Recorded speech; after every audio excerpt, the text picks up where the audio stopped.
দর্শক সবাইকে স্বাগত জানাচ্ছি যমুনা টেলিভিশন এবং ডেমোক্রেসি ইন্টারন্যাশনালের যৌথ আয়োজনে বিশেষ নাগরিক সংলাপে এবং এই উদ্যোগের সহযোগী হিসেবে রয়েছে যুক্তরাজ্য সরকারের সংস্থা এফসিডিও এবং একই সাথে আপনাদের এই আয়োজনে আমি আজ মডারেটর হিসেবে রয়েছি আহমেদ রেজা। আমরা একটা গুরুত্বপূর্ণ বিষয় নিয়ে কথা বলতে চাই, তবে তার আগে দর্শক আপনাদেরকে বেশ কিছু তথ্য জানাতে চাই। এক তথ্যের শুরুটা ঠিক এমন যে ঠিক যখন নিয়ম নয় বরং অনিয়ম স্বাভাবিক হয়ে যায় এবং ঠিক তখনই গণতন্ত্র ধীরে ধীরে তার ভিত্তি হারায়। ঠিক কেন গণতন্ত্র ভিত্তি হারানোর কথা বলছি? কেননা হচ্ছে যখন গণতন্ত্র ভিত্তি হারায় তখন দুর্নীতি বেশ প্রকট হয়ে ওঠে এবং দুর্নীতি কেবল একটি অবৈধ লেনদেন নয়, এটি নাগরিকের রাষ্ট্রের উপর আস্থা নষ্ট করে, নীতি নির্ধারণ প্রক্রিয়াকে দুর্বল করে এবং সেবা ব্যবস্থাকে অকার্যকর করে তোলে। বাংলাদেশের সাম্প্রতিক সময়ে সরকার পরিবর্তন হয়েছে, দর্শক আপনারা সেটি সবাই অবগত রয়েছেন। সেই সাথে বদলেছে রাজনৈতিক ভাষাও। সংস্কার ও জবাবদিহিতার প্রতিশ্রুতি এসেছে বিভিন্ন পর্যায় থেকে, কিন্তু ট্রান্সপারেন্সি ইন্টারন্যাশনালের কারাপশন পারসেপশন ইন্ডেক্স বলছে বাংলাদেশ এক দশকের বেশি সময় ধরে 25-এর নিচে অবস্থান করছে। অর্থাৎ রাষ্ট্র ও রাজনীতিতে দুর্নীতির প্রশ্নে নাগরিক আস্থার বড় কোনো ইতিবাচক পরিবর্তন এখন পর্যন্ত দৃশ্যমান নয়। এবং টিআইবির আরও একটি গবেষণা বলছে শহর এবং গ্রাম মিলিয়ে প্রতি 10 জন নাগরিকের মধ্যে প্রায় 6 জন সরকারি সেবা নিতে গিয়ে ঘুষ বা অনিয়মের মুখোমুখি হন। চিত্রটা যখন এমন, তখন ভূমি, প্রশাসন, পুলিশ, স্বাস্থ্য, শিক্ষা, স্থানীয় সরকার প্রায় সব খাতেই এমন অবস্থা দৃশ্যমান বহুকাল ধরে। এবং সেই বাস্তবতায় আমাদের আজকের এই আয়োজন। আলোচনা শুরু করতে চাই, তবে তার আগে আমাদের সাথে যুক্ত হওয়া অতিথিদের সাথে আপনাদের পরিচয় করিয়ে দিতে চাই দর্শক। এবং আজকে আমাদের সাথে রয়েছে ডেমোক্রেসি ইন্টারন্যাশনালের chief of party Catherine Cecil. স্বাগত আপনাকে আমাদের এই বিশেষ নাগরিক সংলাপে। দর্শক একই সাথে আমাদের সাথে যুক্ত রয়েছেন আল মামুন রাসেল, আইনজীবী, বাংলাদেশ সুপ্রিম কোর্ট, এবং তিনি জামাত ইসলামের প্রতিনিধিও। একই সাথে আমাদের সাথে যুক্ত রয়েছেন ডক্টর স্নিগ্ধা রেজওয়ানা, সহযোগী অধ্যাপক, নৃবিজ্ঞান বিভাগ, জাহাঙ্গীরনগর বিশ্ববিদ্যালয়। স্বাগত আপনাকে আমাদের এই নাগরিক সংলাপের বিশেষ আয়োজনে। দর্শক আমাদের সাথে যুক্ত রয়েছেন মোহাম্মদ তৌহিদুল ইসলাম, পরিচালক, প্রচার ও যোগাযোগ বিভাগ, ট্রান্সপারেন্সি ইন্টারন্যাশনাল বাংলাদেশ, টিআইবি। স্বাগত আপনাকে আমাদের এই বিশেষ নাগরিক সংলাপে। আমাদের সাথে যুক্ত রয়েছেন শামা ওবায়েদ, সাংগঠনিক সম্পাদক, বিএনপি, এবং তিনি বিএনপির আন্তর্জাতিক বিষয়ক কমিটির সদস্য। স্বাগত আপনাকে আমাদের এই আয়োজনে। আমাদের সাথে যুক্ত রয়েছেন তাসিন রিয়াজ, যুগ্ম সদস্য সচিব, জাতীয় নাগরিক পার্টি। স্বাগত আপনাকেও। এবং আমাদের সাথে যুক্ত রয়েছেন প্রকৌশলী শম্পা বসু, সদস্য, কেন্দ্রীয় কমিটি, বাংলাদেশ সমাজতান্ত্রিক দল, বাসদ।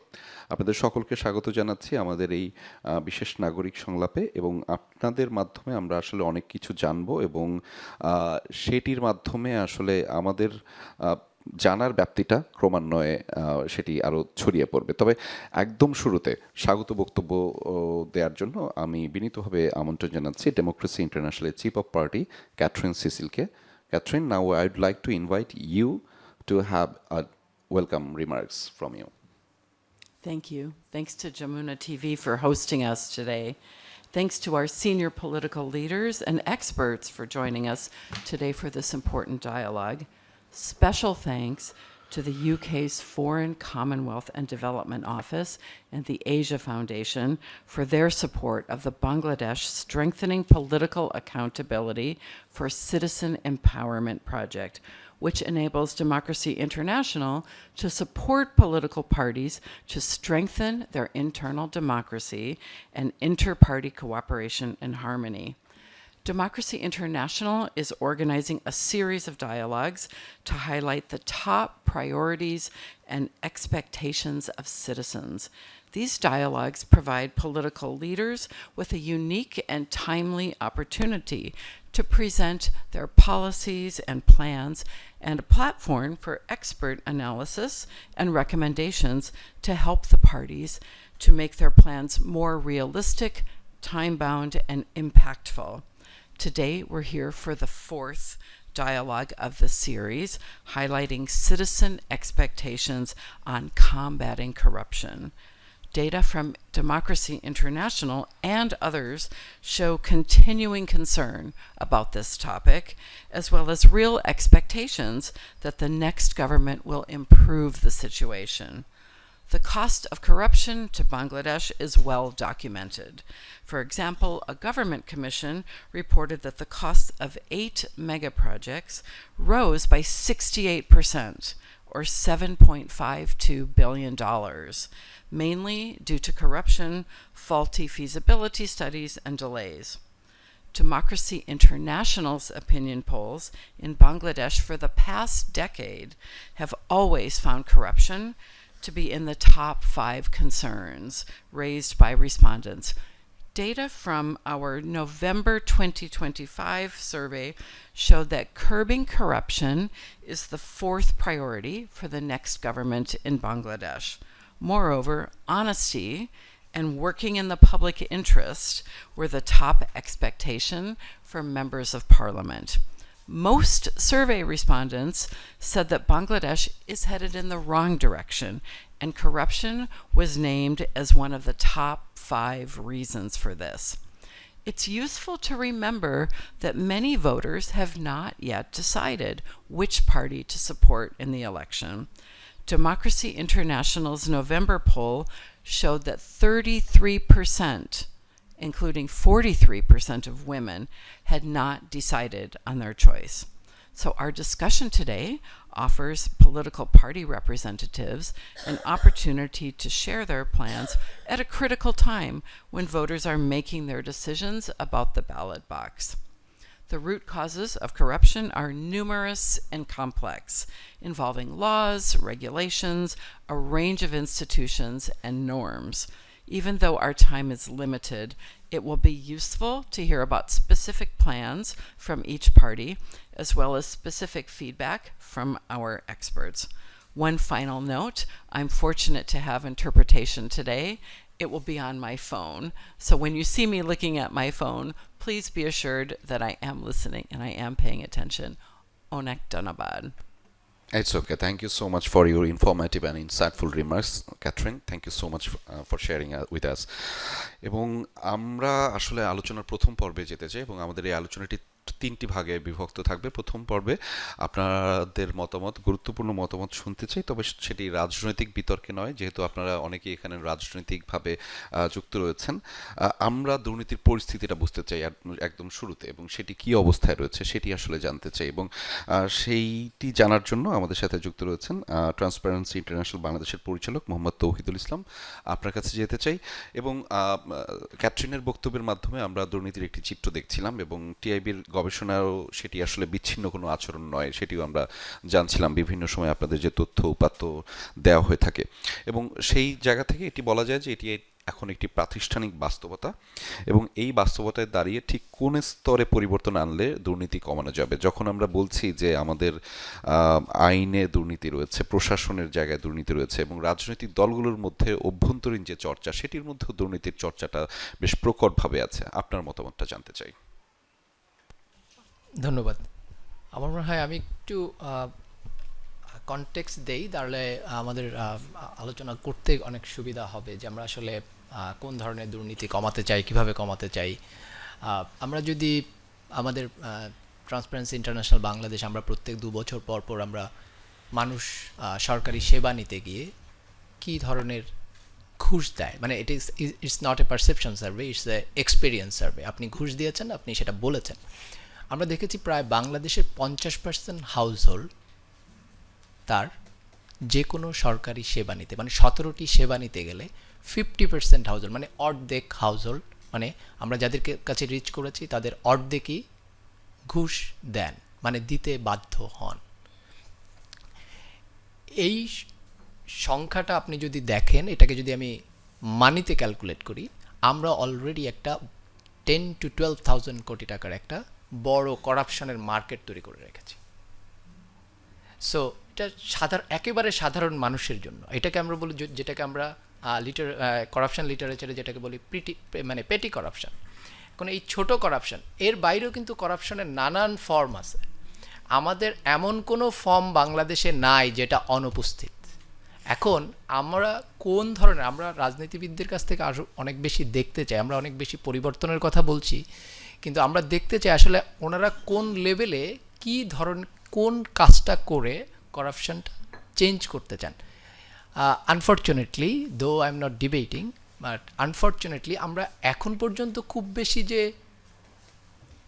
মানে আমরা সাধারণত ইলেকশন আসলে আমরা এক্সপেক্ট করি যে আমাদের সমস্যাগুলো কিভাবে সমাধান হবে সেটার একটা র্যাশনাল যৌক্তিক আমাদের সামনে একটা ওয়ে ফরওয়ার্ড থাকবে যে আমরা কিভাবে যাব সেই জায়গাগুলোতে। কিন্তু সেই জায়গাগুলোতে যাওয়ার জন্য আমার মনে হয় রাজনৈতিক দলগুলো এমন অনেক বিষয়ে আছেন, অনেক বিষয়ে তারা ইনভলভ, কিন্তু এই জায়গাগুলোতে কোথায় যেন আমরা ঘাটতি দেখতে পাচ্ছি। আমি জাস্ট কয়েকটা জায়গা বলি, যেমন ধরেন সাধারণ মানুষ কোন জায়গায় গেলে সবচেয়ে বেশি ঘুষ দিতে হচ্ছে তাকে। পাসপোর্ট পেতে গেলে তাকে প্রায় অলমোস্ট 74% তার ঘুষের দেওয়ার হার। বিআরটিএতে তাকে প্রায় 71%, ল এনফোর্সমেন্টে 58%, জুডিশিয়ারিতে 34%, ল্যান্ডে 32%। আমরা যদি একটু টার্গেট করি তাহলেই কিন্তু আমরা অনেক বেশি মানুষের লাইফকে ইজি করতে পারবো শুধু করাপশন কমানোর ক্ষেত্রে। আবার আপনি যদি দেখেন যে ব্রাইভারি, অ্যামাউন্ট অফ ব্রাইভারি কোথায় বেশি দিতে হচ্ছে, জুডিশিয়ারিতে, ল্যান্ডে। সো আমরা এই জায়গাগুলোতে আসলে টার্গেট করছি কি না, এটা আমিও রাজনীতিবিদদের কাছ থেকে জানতে চাই যে তারা আসলে কি প্ল্যান করছেন আমাদের জন্য সামনে। তারা তো বলছেন যে আমাদের জন্য পরিবর্তনের জায়গাটা তৈরি করবেন। একই সাথে আপনি যদি পেটি করাপশনের জায়গাটা বাদ দেন, আমাদের migration, employment, business environment, every সেক্টরে আপনাকে কাজ করতে হবে। সেই কাজটা আপনি কিভাবে করবেন সেটা আমাদের জানাটা খুব জরুরি। তারপরে যেটা বললেন ক্যাথরিন, যে গ্র্যান্ড করাপশন আর মেগা প্রজেক্টস, লার্জ স্কেল প্রজেক্টসের ক্ষেত্রে আমরা যেভাবে দুর্নীতির এক ধরনের সিস্টেমেটিক প্রক্রিয়া তৈরি করা হয়েছে বাংলাদেশে, সেই জায়গাগুলোতে আমরা আসলে কি করতে চাই, আই থিঙ্ক আমার মনে হয় রাজনীতিবিদদের এখন আসলে বলার সময় এসছে যে ওনারা আসলে কীভাবে রোধ করবেন। আমরা কিন্তু শুনতে পাচ্ছি না, এটা হচ্ছে কি বাস্তবতা এখন পর্যন্ত। এটুকু বলি, আমরা ট্রান্সপারেন্সি ইন্টারন্যাশনাল এবং যে হোয়াইট পেপারটি হয়েছে আমাদের অর্থনৈতিক ব্যবস্থাপনার উপরে, সেখানে পরিষ্কার করে আমরা দেখেছি প্রায় 40% অফ দ্য ইনফ্রাস্ট্রাকচার প্রজেক্টস আর তার মানিটা 40% দুর্নীতিতে যায়। এখন এই জায়গাগুলোতে কি দিয়ে তারা অ্যাড্রেস করবে এটা কিন্তু আমাদের জানাটা খুব জরুরি। আমরা কিন্তু সেটা জানছি না। আমরা শুধু বলছি যে আমরা দৃশ্যমান কাজ করব, আমরা দুর্নীতি দেখতে চাই না, দুর্নীতি হবে না, কমে আসবে, কিন্তু প্রসেসটা কি, সেই প্রসেসের জায়গাগুলোতে কোথায় আমাদেরকে নজর দিতে হবে। আমার মনে হয় আমি 3টা বিষয় অলরেডি বলেছি। হোপফুলি আমাদের রাজনীতিবিদরা রেসপন্ড করবেন। তারা রেসপন্ড করলে দেন উইল আন্ডারস্ট্যান্ড যে ওনারা আসলে কি ভাবছেন, যে তারা কিভাবে দলীয়ভাবে হোক এবং কি মেসেজিংয়ের মাধ্যমে আসলে মানুষকে আকৃষ্ট করবেন, যে দুর্নীতির ব্যাপারে আশ্বস্ত করবেন যে দুর্নীতিটা তারা কমাতে পারবেন। ধন্যবাদ। নিশ্চয়ই, এবং খুব ইন্টারেস্টিং বিষয় হচ্ছে যে প্রত্যেক সরকার যখন ক্ষমতায় থাকেন সবাই বলেন আসলে দুর্নীতি কমাবেন, এবং দুর্নীতি কমানোর ব্যাপারে সবারই আন্তরিকতা থাকে, কিন্তু সেটা আসলে পরিকল্পনার পরিটা উড়ে যায়, কল্পনাটা থাকে আর কি। এমন বাস্তবতা আমি একটু জাহাঙ্গীরনগর বিশ্ববিদ্যালয়ের শিক্ষক ডক্টর স্নিগ্ধা রিজওয়ানা আপনার কাছে যেতে চাই। এবং যখন আমি বলছিলাম যে সরকারের বিভিন্ন পর্যায় থেকে দুর্নীতি কমানোর আন্তরিকতা দেখানো হয়, কিন্তু সেটি আসলে বাস্তবতায় রূপ পায় না। এবং তার একটি উদাহরণ হচ্ছে যে নাগরিক সেবা ডিজিটাল হয় বা হয়েছে, বা সেটির মাধ্যমে ছোট ছোট দুর্নীতি কমানোর চেষ্টা করেছে। যেখানে ক্যাথরিন বলছিল যে মেগা প্রজেক্টের দুর্নীতির কথা, এবং বড় বড় যে দুর্নীতির কথা তৌহিদ ভাই বললেন সেটি আসলে কমেনি। ফলে সেটি ঠিক কী কারণে কমছে না? তাদের যেই আন্তরিকতা দেখায়, এটা কি শুধুমাত্র দেখানোর জন্য, নাকি আসলে তাদের মানসিকতায়, মননে ব্যাপারটি নেই? ওকে, অনেক ধন্যবাদ। প্রথম কথা হচ্ছে যে দ্য হোল কারাপশন, মানে আই ডু অপোজ যে the politician can just change this, মানে সে চাইলেই এটা চেঞ্জ করে ফেলতে পারবে, আমি এটা মনে করি না। প্রথম কথা, বিকজ এটা একটা কালেকটিভ একটা প্রক্রিয়ার অংশ, ইটস এ কালেকটিভ প্রসেসে পরিণত হচ্ছে। And very importantly, as an anthropologist I would like to say, বাংলাদেশে যে দুর্নীতির চর্চাটা হয়েছে, এই চর্চা হবার পেছনে 3-4টা বিষয় খুব ইম্পর্ট্যান্ট। প্রথম কথা হচ্ছে স্কেরসিটি, মানে আমাদের যে সীমাবদ্ধতা। আমি ফ্যাকচুয়াল ডেটা দিচ্ছি। ধরেন ইম্যাজিন দুর্নীতির ক্ষেত্রে সার্ভিস যেখানেই যাচ্ছে সেখানেই দুর্নীতি হচ্ছে। If you go for a service, সেখানে দুর্নীতি হচ্ছে। মেডিকেল থেকে শুরু করে, অর্থাৎ আমি আমার মেডিকেলের একটা বেড লাগবে আমার, ঠিক আছে? তো যেই রাষ্ট্রে মেডিকেলের বেডটাই অ্যাভেলেবেল নাই, চিকিৎসক অ্যাভেলেবেল নাই, to access an ICU I need a reference. মানে this is very sad part. মানে আমার একটা মেডিকেলটা কিন্তু আমার রাইটসের অংশ নাগরিক হিসেবে, কিন্তু আমি একটা চিকিৎসা সেবা পেতে চাই, সেটার জন্য আমার একটা রেফারেন্স পয়েন্ট লাগে। এর কারণ কি? কারণ যদি আমি খুব সাদামাটা চোখে দেখি, একটা হতে পারে যে আমার পর্যাপ্ত বেড নাই, বা আপনার মফস্বল অঞ্চলে ওই ধরনের চিকিৎসা ব্যবস্থা তো নাই, সব আপনি ঢাকা শহরে এসে চিকিৎসাই করবেন, তো সবাই তো একটা জনের উপরে তো চাপ পড়ছে, এটা একটা ফ্যাক্ট। আরেকটা ফ্যাক্ট কি? আরেকটা ফ্যাক্ট হচ্ছে যেটা ক্যাথরিন মেনশন করলো, যে এত মেগা প্রজেক্ট আপনি নিয়েছেন, কিন্তু আপনি তো ওই আপনার যে ডিসেন্ট্রালাইজেশন করার কথা মেডিকেল সিস্টেমে, আপনি তো সেখানে সেটা প্রোভাইড করছেন না। এটা হচ্ছে আরেকটা ফ্যাক্ট। তার থেকেও ইম্পর্ট্যান্ট ফ্যাক্ট হচ্ছে যে আসলে মেগা প্রজেক্টে দুর্নীতি হয় কেন? কেন আমাদের পলিটিশিয়ানরা যখন আসে, ওয়েন এভার দে আর কাম, তারা সবসময় আমাদেরকে এই ইনফ্রাস্ট্রাকচারাল ইনভেস্টমেন্ট বা ইনফ্রাস্ট্রাকচারাল ডেভেলপমেন্ট আমাদের মাথার ভিতরে ঢোকানো আছে।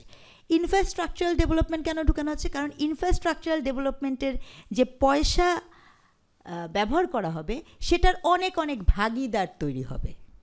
It is not about only for the politician. Lots of layer of parties people are there. মানে একদম নিচু থেকে শুরু করে এই দুর্নীতির প্রক্রিয়ার মধ্যে শুধু সে নিবে যে ব্যাপারটা এরকম না। যত বড় প্রজেক্ট তত বড় ভাগাভাগি এবং বন্টন। মনে করে দিই আপনাকে, আমলারাও যুক্ত, এরকম কি বলতে চাচ্ছেন? বুঝি নাই। মানে সরকারি আমলারাও বিভিন্নভাবে যুক্ত ব্যাপারটি। হ্যাঁ অফকোর্স, মানে এই ব্যাপারটা এরকম না। আপনার এই দুর্নীতির রিপোর্ট যখনই করতে যাবেন, নেক্সট ইস্যু থেকে পলিটিশিয়ানের থেকেও সবচেয়ে বেশি ইম্পর্টেন্ট, সারা বছর দুর্নীতির সাথে যুক্ত থাকে এদেশের ব্যুরোক্রেটসরা। I am sorry to say, এদেশের bureaucrats as a very important stakeholder, আপনি যদি এটারই দেখেন। আচ্ছা, ওটার পরে আসেন, মানে এখানে যে প্রক্রিয়ার মধ্যে আপনি পাবেন যে এরপরে লোকাল পরিসরে আমরা অনেক সময় দুর্নীতিকে আসলে বুঝিও কিনা, এটা আমার একটা কোয়েশ্চেন। আমি অনেক পলিটিক্যাল পার্টিকে ক্লেম করতে শুনেছি খুব রিসেন্টলি। তারা বলেন যে তাদের এতজন এমপির মধ্যে কারোর মধ্যে কোনো দুর্নীতি নাই, তারা কোনো দুর্নীতি করেনি, এরকম স্টেটমেন্ট আমি পেয়েছি। অ্যান্ড আই ওয়াজ ফাইন্ডিং যে আসলে কি দে আর নট, মানে তারা কি দুর্নীতি বিষয়টা বোঝে বলছেন না বুঝে বলছেন। Because when I am claiming যে আমরা কখনো দুর্নীতি করি নাই, আপনি 1 পয়সা, ওয়েট এ সেকেন্ড, আপনি যখন কোনো একটা কাজ করেন এবং সেখানে যোগ্যতার ভিত্তিতে সেই পার্সনকে কাজ না দিয়ে নেপোটিজমের ভিত্তিতে আপনি যখন সেই কাজটা দেন, that is also part of a corruption, that you entirely missed it. আপনার মাথার মধ্যেই নাই যে খালি পয়সার আদান প্রদানে দুর্নীতি সীমাবদ্ধ না। একদম ডাটা রিসার্চ দিয়ে দেখানো সম্ভব, যারা ক্লেম করছেন যে সকল পলিটিক্যাল পার্টি আমাদের কোনো দুর্নীতি নাই, তাই সেই মন্ত্রণালয়ের ডাটা বের করে দেখানো সম্ভব যে সেখানে যত বন্টন হয়েছে ওই পার্টিকুলার সময়, নিয়োগ থেকে শুরু করে সব তাদের নিজেদের লোক। So that is also part of a corruption. তাহলে আমার প্রথম প্রশ্ন, I really doubt with due respect to everyone, the idea of corruption, is it clear or not? That is not limited in to just আমি এত টাকার আদান প্রদান করব। এটা হচ্ছে ফার্স্ট। সেকেন্ড, আমি যে প্রক্রিয়ার মধ্যে আছি, সেই প্রক্রিয়ার মধ্যে corruption is a Oscar Lewis বলেছিল culture of poverty. Bangladesh is a culture of corruption. এখানে কারাপশনটা একটা কালচারের অংশ। হাউ? ধরেন আপনার পাসপোর্ট সিস্টেম, যেটা তো ইচ্ছা বলেছেন, আসলে কি ব্যাপারটা এরকম যে পাসপোর্টের সার্ভিসটা আমার যদি দুর্নীতি ছাড়াও হয় তাও কি করে? আমি তো মনে করি স্টেট কশিয়াসলি তার যে বিপুল পরিমাণ আনএমপ্লয়েড লোক আছে, তারা ওই যে আমাদের ভাষায় যে আমরা যে দালাল বলি, আপনি তো এদের এই দালালিটা করে তো সে তার জীবন জীবিকা নির্বাহ করছে। আপনি তো তার জন্য কোনো সিস্টেমেটিক প্রপার ইসে রাখেন। যেমন কারণ broker has been legalised to any other country, আপনি যে দেখতে পারেন। বাট আমার এখানে আপনি ব্রোকারকে লিগালাইজ করেন না, কিন্তু broker is very powerful, and when it comes to broker আপনি সেটাকে মানে তাকে করাপশন করার একটা সুযোগ করে দিচ্ছেন। কারণ সে যদি লিগালাইজ ব্রোকার হতো তাহলে তো আপনি সেটাও তার কমিশন, তার কাজ এটা দিতে পারেন। That is very true. Passport অফিসে আপনার দেশের এডুকেশনের যে হার আছে, এডুকেশনের হারের থেকেও গুরুত্বপূর্ণ হচ্ছে বহু মানুষ আছে যারা আসলে সশরীরে যে বা পাসপোর্ট ফর্মটা কিভাবে করবে তারা করতে পারে না। তো তখন তারা কি করবে? আমরা কি ওই সার্ভিসটা দিতে পারছি না, তো তখন সে ব্রোকারের কাছেই যাবে, ডোর টু ডোর। থার্ড, এত ডিজিটালাইজেশন হয়েছে, I would like to say digitalization can be a very good opportunity to minimize the corruption rate. টেকনোলজির ব্যবহার, ঠিক আছে, বাট আনফর্চুনেটলি এই টেকনোলজির ব্যবহারটা আমরা যে করছি সেই টেকনোলজির ব্যবহার ইটসেলফ এটা সকলের কাছে পৌঁছায়নি। মানে এটা টেকনোলজির ব্যবহারটা আপনি রেখে দিয়েছেন ডেকোরেটিভ জায়গাতে, মানে ইট ইজ নট কম্পালসারি যে এভরিথিং টেকনোলজিতে আসবে। আর প্রথম পার্টে এত কথা বলা যাবে না। আরেকটা কথা বলি, সম্প্রতি আমাদের রাজনীতিবিদদের হলফনামা দেখে আই ফিলস ভেরি গুড। আমার নিজেকে অনেক বড়লোক মনে হয়েছে, to be very honest with you, because বাংলাদেশের পলিটিশিয়ানরা তাদের যে ইনকাম দেখাইছে তার থেকে ভাই আমার ইনকাম কিন্তু অনেক বেশি, বাট আমি নির্বাচন করতে পারবো না। কারণ এই কথাটা কেন বললাম, you are starting with misinformation, completely একটা মিথ্যা দিয়ে আপনি আপনার রাজনীতির ক্যারিয়ার শুরু করেছেন।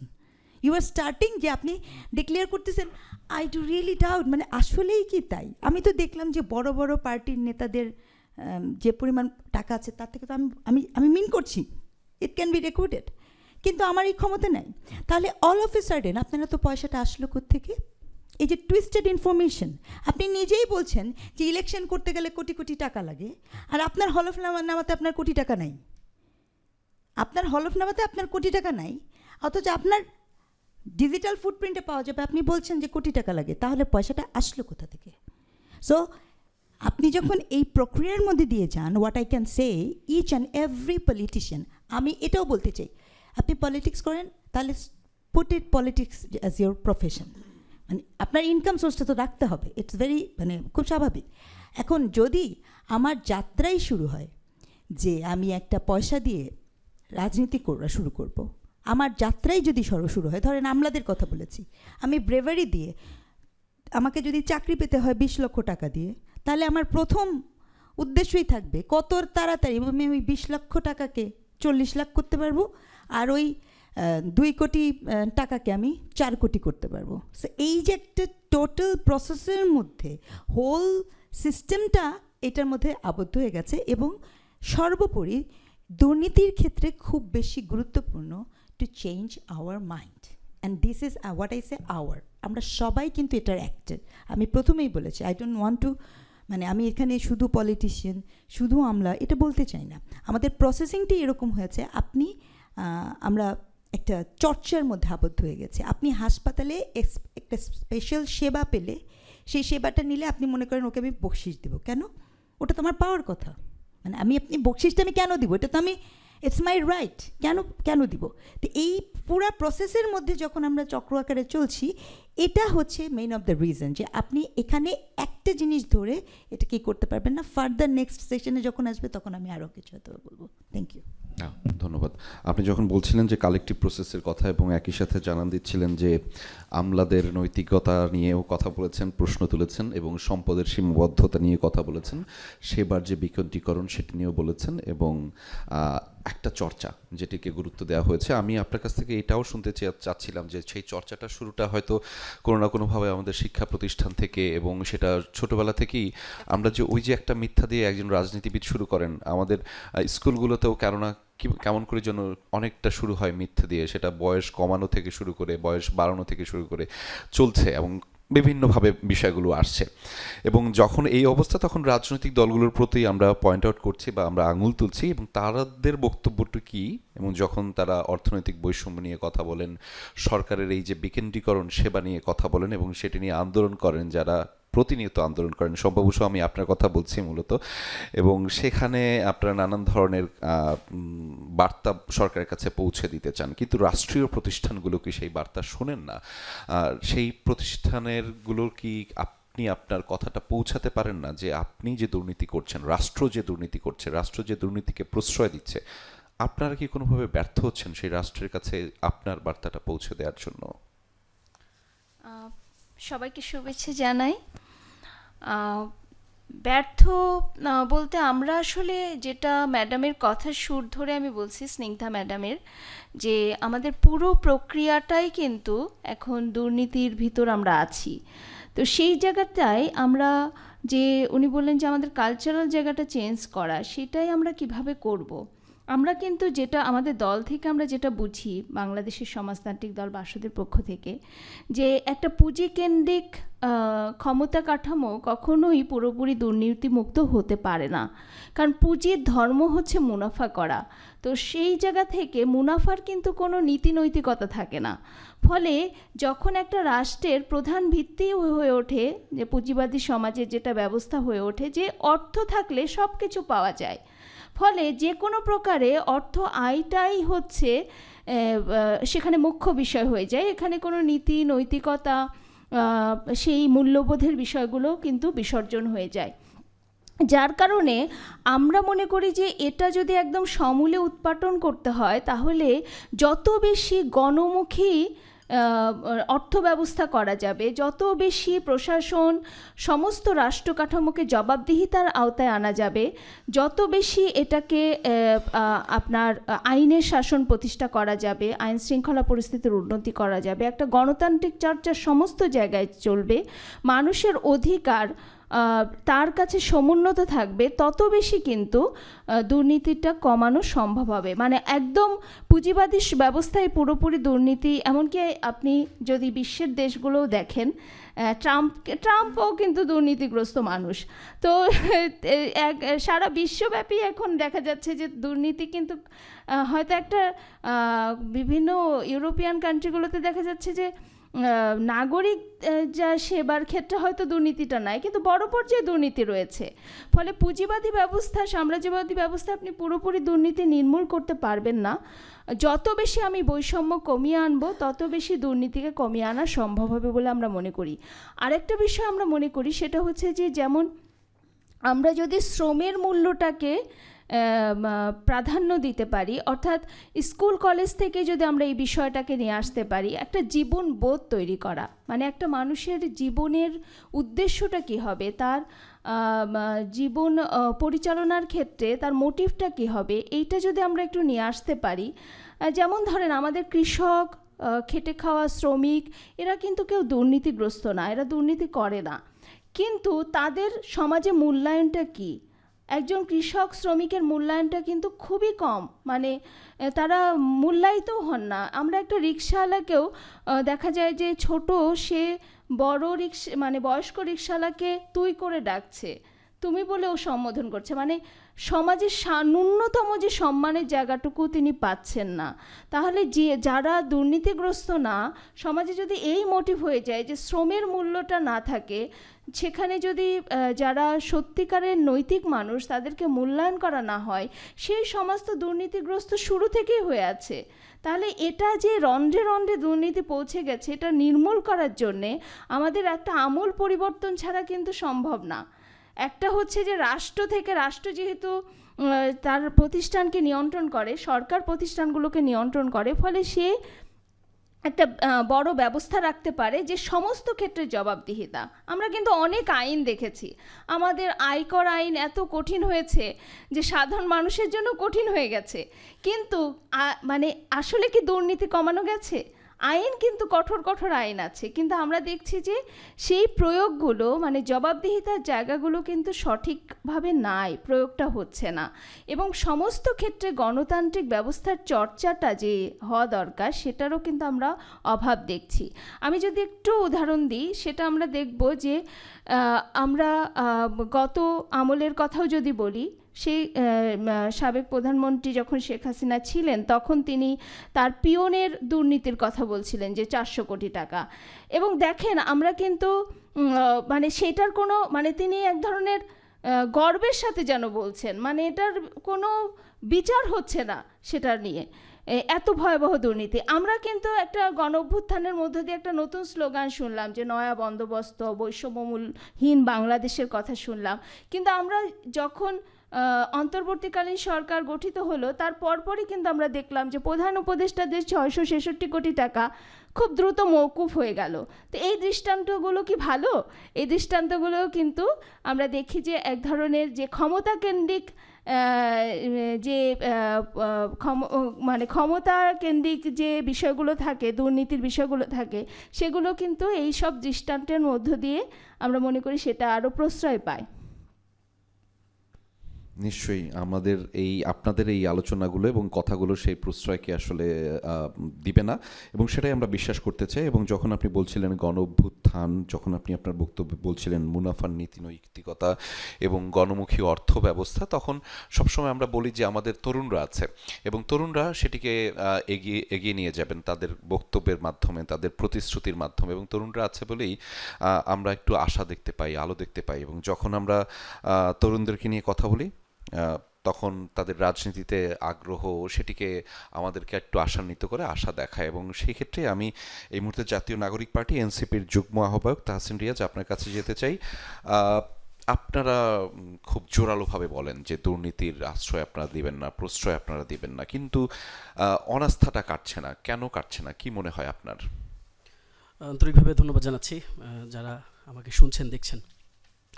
আমি মানে বিগত দুজন যিনি যারা আলোচনা করেছেন তাদের আলোচনা আসলে শুনছিলাম। প্রথমত একটি শব্দ ধরে আসলে যদি আমরা আগাই, আমার মনে হয় যে ইজি হবে, আমারও একটা ডিসকাশন ক্যারি ফরওয়ার্ড আমি করতে পারবো। সেটা হচ্ছে যে এটা একটা কালেকটিভ এফোর্টের অংশ। এটাকে শুধুমাত্র যদি আপনি রাজনীতিবিদদের টেবিলে রাখেন, সেখান থেকে আমরা পরিত্রাণ পাবো না। আমার মনে হয় যে এই অনুসিদ্ধান্তে আমাদের এসে পৌঁছাবার একটা জায়গা তৈরি হয়েছে। একটা সিঙ্গেল ডটে এসে আমাদেরকে, একটা সিঙ্গেল বিন্দুতে এসে আমাদেরকে দাঁড়াতে হবে যে এটা একটা সামাজিক ব্যাধি। দেখেন, আমরা আসলে বই খাতায় সবসময় এটা পড়েছি, দুর্নীতি একটি সামাজিক ব্যাধি। আমাদের ক্লাস 1, 2, 3, 4 থেকে শুরু করে বিভিন্ন ধরনের লেয়ারে আমরা এই ধরনের পড়াশোনাগুলো আমাদের কাছে দেয়া হয়েছে। মানে কতটা unfortunate, well they were discussing, আমি আসলে এটা রিকল করছিলাম যে আমাদের মানে এটা কতটা সামাজিক ব্যাধি, মানে এটা লেয়ারটা বা এটা ডেপথ কেমন। আপনি খেয়াল করে দেখেন যে একটা রাষ্ট্রে চারিত্রিক সার্টিফিকেট পাওয়ার জন্য তাকে ঘুষ দিতে হয়। মানে আপনি কাউকে, তার চরিত্র ভালো, আপনি কাউকে রিকগনাইজ করতেছেন, অর আপনি এই রিকগনিশনটা নিচ্ছেন রাষ্ট্র থেকে অথবা রাষ্ট্রের কোনো একটা লেয়ার থেকে যে আপনার চরিত্র ভালো, কিন্তু সেটা আপনি ঘুষ দিয়ে নিচ্ছেন। মানে এই পর্যায়ের আনফর্চুনেট একটা সিচুয়েশনের মধ্য দিয়ে আমরা যাচ্ছি। এটা মানে আমি যদি টপ টায়ার লেভেলকে যদি একটু বাইরে রাখি, ক্রেন করাপশনসকে যদি আমি একটু আউট অফ দি ডিসকাশন রাখি, তারপরও কিন্তু তহিদ ভাই যেমনটা বলছে যে হিউজ অ্যামাউন্ট অফ করাপশন, কিন্তু যেটা একদম লোয়ার লেভেলে, একেবারে মানে রুট লেভেলে যে দুর্নীতিগুলো হয়ে থাকে। আপনি স্কুল থেকে সার্টিফিকেট নেবেন, আপনি পরীক্ষা দিচ্ছেন, আপনি পাশ করছেন, এসএসসি সার্টিফিকেট নেবেন, এইচএসসি সার্টিফিকেট নেবেন, সেটার জন্য স্কুলের কেরানি দুর্নীতি করে, সেটার জন্য স্কুলের কেরানি ছাত্রদের থেকে, and this is very unfortunate, I experienced, মানে I am the living witness here. তাহলে দেখেন, মানে আমার কাছে মানে এটা খুবই ভীতিকর একটা পরিস্থিতির মধ্যে দিয়ে আমরা যাচ্ছি আসলে।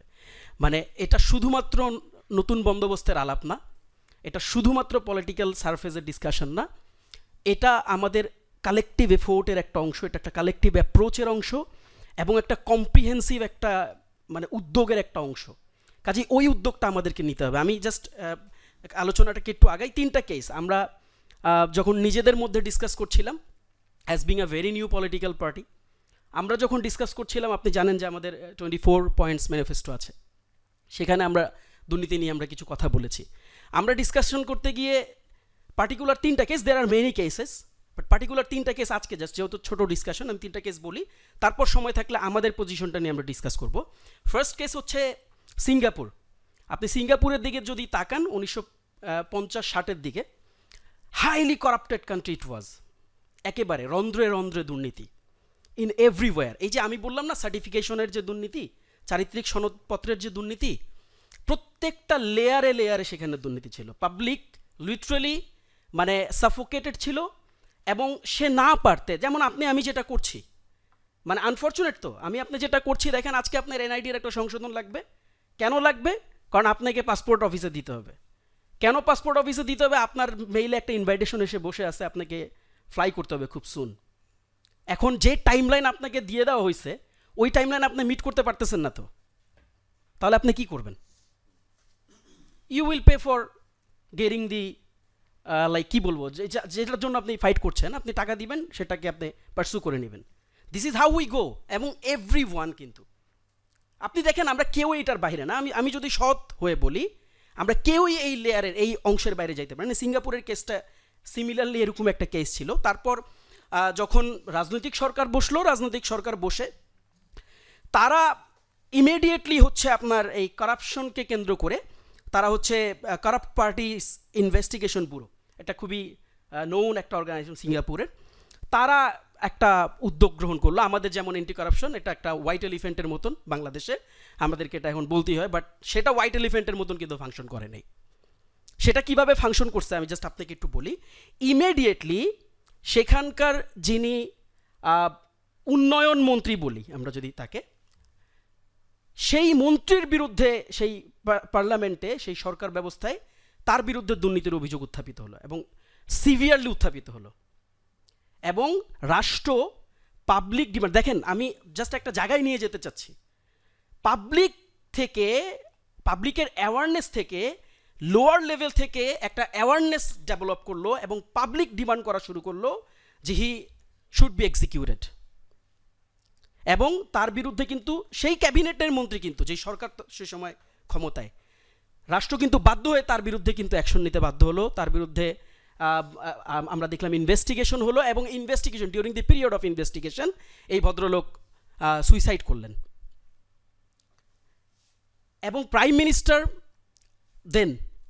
মিনিস্টার পার্লামেন্টে একটা খুব গুরুত্বপূর্ণ কথা বলেছিলেন। দেখেন এই কথাটা আমাদের প্রত্যেক যারা future parliamentarian member of the parliaments তাদের জন্য ইম্পর্টেন্ট, যারা প্রাইম মিনিস্টার হবেন তাদের জন্য ইম্পর্টেন্ট। তিনি বলেছিলেন যে আমি হয়তো তাকে রক্ষা করতে পারতাম, কিন্তু তাকে যদি আমি রক্ষা করতাম তাহলে আমার পুরো রাষ্ট্র ব্যবস্থা ভেঙে পড়ত। কাজেই যেই এক্স প্রাইম মিনিস্টার আমরা তাকে ফ্যাসিস্ট বলি, যেই ফ্যাসিস্টকে আমরা এতদিন উইটনেস করেছি, যেই ফ্যাসিস্ট তার পিএসএ দুর্নীতিকে লিগ্যালাইজ করেছে, আমরা ওই ফরম্যাটে আর ফিরে যেতে চাই না। তারেক রহমান যখন এসে বলছেন he has a plan, Jamaat Islami যখন বলছেন দুর্নীতিকে লাল কার্ড দেখাও, আমি যখন বলছি যে রাজনীতির নয়া বন্দোবস্ত, আমি হিপোক্রেট হইতে চাই না। আমি বলতে চাই না, আমি এমন পজিশনে নিজেকে নিতে চাই না যে আজকে থেকে 4 বছর পর আমাকে কেউ কোশ্চেন করুক, তুমি তো বলছিলা নয়া বন্দোবস্তের কথা, তুমি তো বলছিলা দুর্নীতিকে লাল কার্ডের কথা, তুমি তো বলছিলা আই হ্যাভ আ প্ল্যান। তাহলে তোমার পরিকল্পনা কি এটা ছিল যে তুমি মেগা প্রজেক্ট নিবা এবং মেগা প্রজেক্ট নিয়ে তুমি দুর্নীতি করবা? প্রসেস কি হবে? যেমন দেখেন আমি আজকে সারপ্রাইজিংলি গুগল করতে গিয়ে দেখলাম যে আমরা তো আসলে অনেক আনএমপ্লয়েড লোকজন কিন্তু বাংলাদেশে, এটা মানে নতুন কিছু না, এটাও একটা খুব মানে এখন বলতে হয়েছে সাস্টেনেবল প্রবলেম।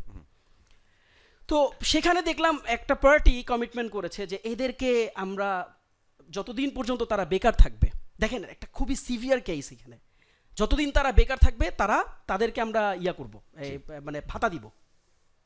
তার মানে আপনার আনএমপ্লয়েড এমনি অনেক বেশি, এর মধ্যে আপনি যখন তাকে কমিট করছেন আপনি তাকে ভাতা দিবেন, what would be the source of money? Either আপনি ট্যাক্স বাড়াবেন অর আপনি কি করবেন? What are the process? তাহলে এই প্রসেসকে যখন আপনি ইন্ট্রোডিউস করবেন, সো আমি যেটা বলতে চাই, আপনি এই প্রসেসকে যখন ইন্ট্রোডিউস করবেন, বিফোর প্রপোজিং আপনি এটার ম্যারিটকে দেখেন। আমি জানি না, আমি হয়তো তারা থাকতে তাদেরকে আরো ভালো করে প্রশ্ন করতে পারতাম। আপনি ম্যারিটটাকে দেখেন, এমন কোনো কমিটমেন্ট আপনি করতে যেন না যেই কমিটমেন্ট করতে গিয়ে আপনি নাগরিকদেরকে এমন একটা পর্যায়ে নিয়ে যাবেন যেই সমাজে স্ক্যারসিটি তৈরি হবে, যেই সমাজে প্রবলেমের মধ্যে দিয়ে মানুষ যাবে এবং নিজেদেরকে না পারতে দুর্নীতির দ্বারস্থ করবে। কাজে ওই জায়গাটাতেও আমাদেরকে অনেক বেশি কাজ করার আমাদের হয়তো সুযোগ আছে এবং সেই সুযোগে আসলে একটি ব্যবধান তৈরি হয়। এবং আমরা যখন বলি যে নীতি নৈতিকতা এবং বাস্তবতা, সেটি আসলে অনেকটা ভিন্ন এবং পার্থক্য তৈরি করে দেয়। এবং নৈতিকতা এবং বাস্তবতার মধ্যে যে পার্থক্য, সেটি আসলে নৈতিক রাষ্ট্রের কথা বলা হলেও সেটি আসলে প্রকট হয়ে যায় নানান কারণে। ঠিক কী কারণে প্রকট হয় সেটি শুনতে চাই জামাত ইসলামের প্রতিনিধি আল মামুন রাসেলের কাছ থেকে।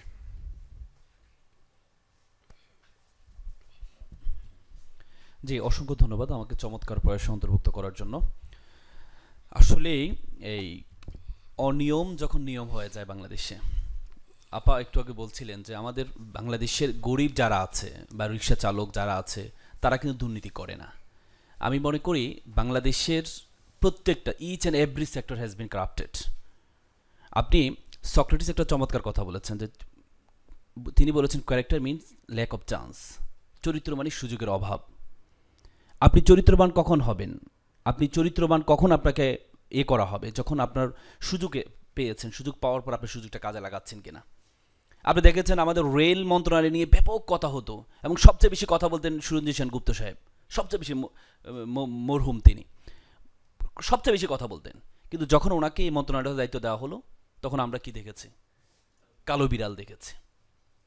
তার মানে আমাদের অনিয়ম যে নিয়ম হয়ে গিয়েছে। আমরা ছোটবেলা দেখতাম একটা অফিসে যখন ঘোষ 1-2 জন ঘোষ খেত তখন আমরা সবাইকে আইডেন্টিফাই করতাম যে পেট মোটা এসে ঘোষখোর।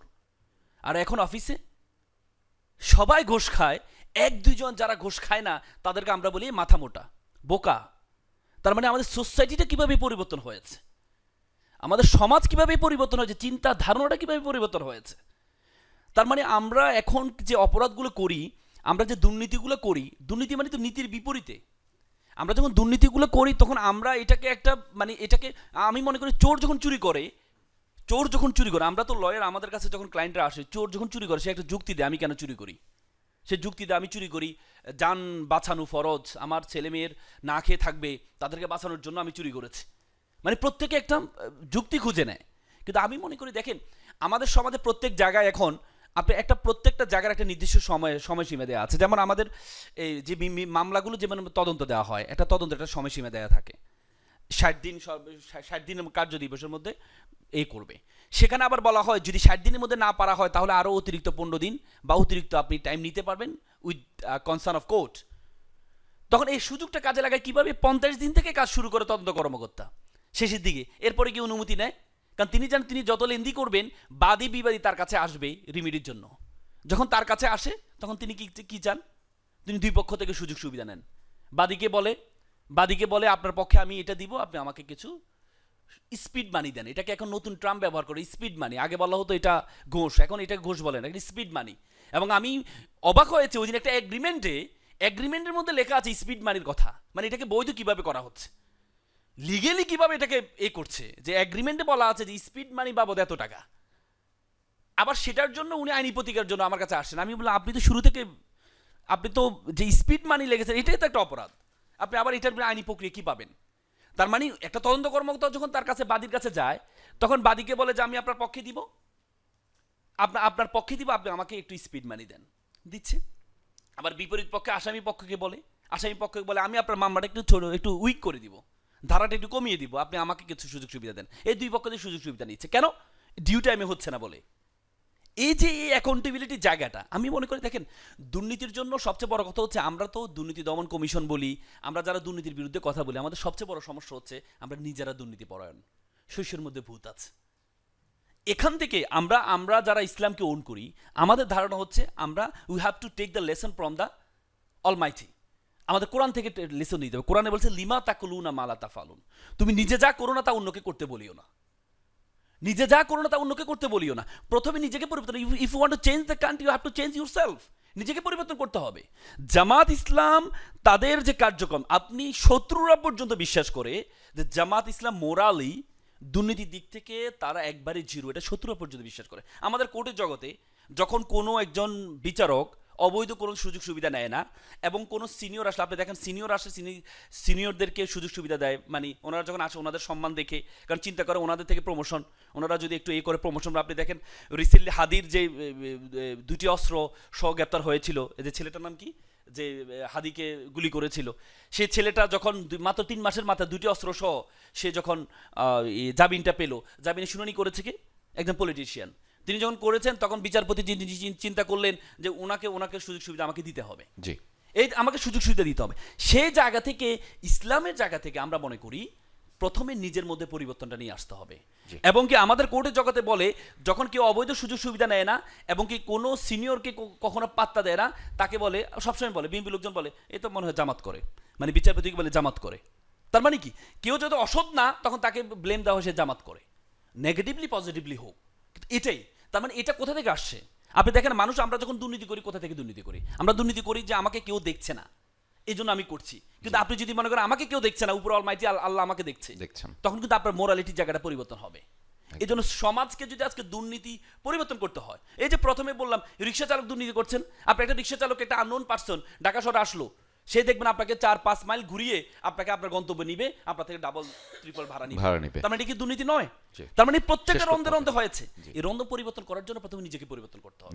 আর নিজেকে পরিবর্তন করার জন্য যে মোরাল, যে এই নলেজ, যে ধর্মীয় যে নলেজ, এই নলেজ ছাড়া আপনি কখনো নিজেকে দুর্নীতি থেকে মুক্ত রাখতে পারবেন না। জি, নিজেকে পরিবর্তন করতে হবে সবার আগে, এবং সেই চর্চাটা ক্রমান্বয়ে সবার কাছে পৌঁছে দিতে হবে। এবং যখন চর্চার কথা বলছি তখন একটি দল বলছে you have a plan, I have a plan.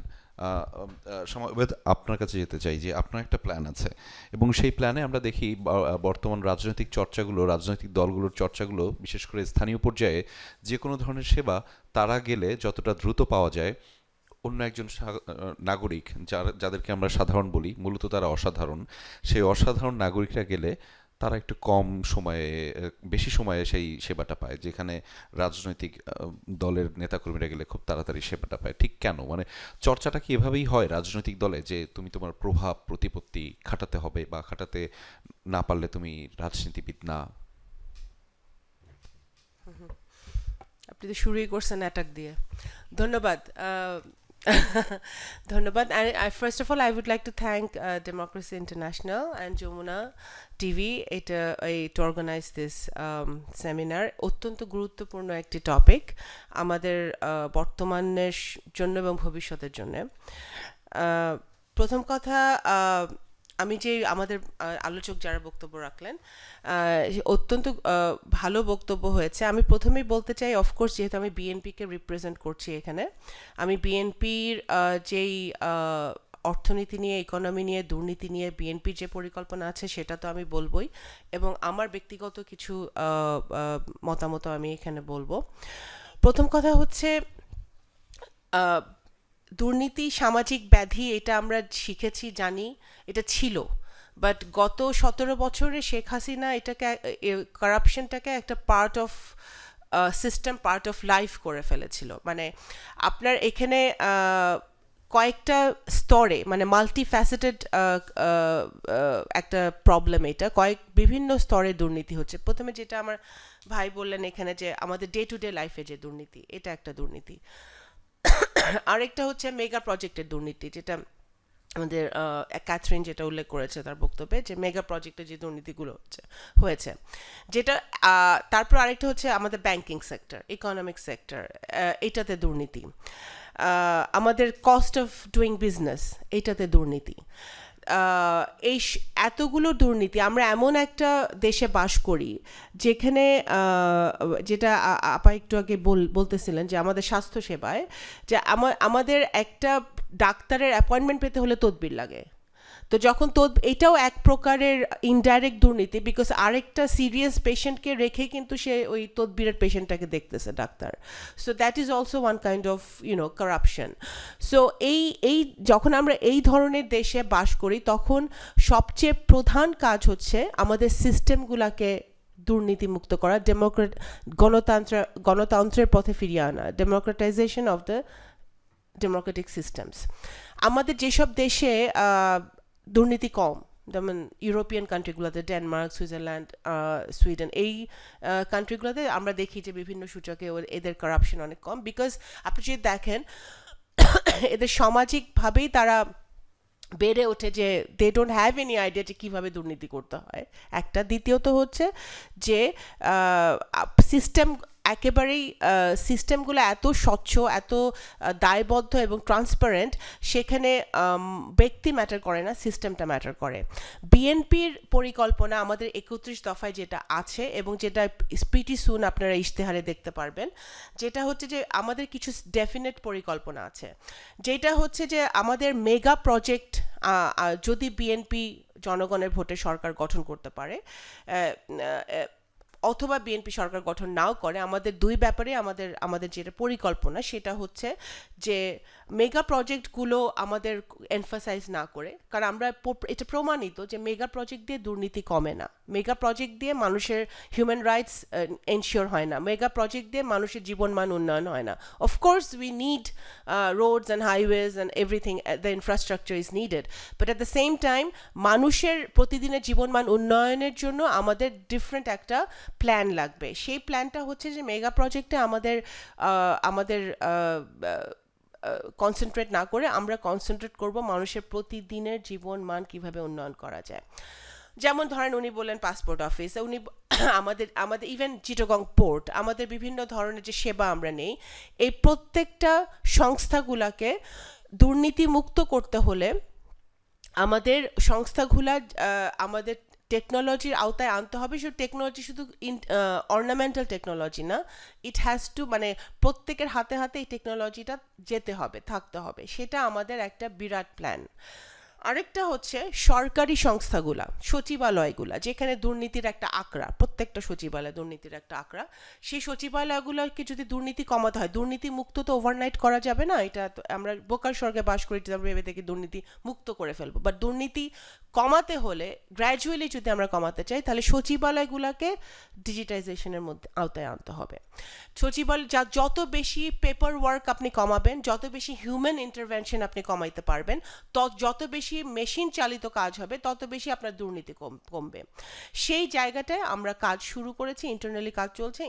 আমরা যদি সরকার গঠন করি জনগণের ভোটে, আমরা সেইভাবে কাজ করতে চাই।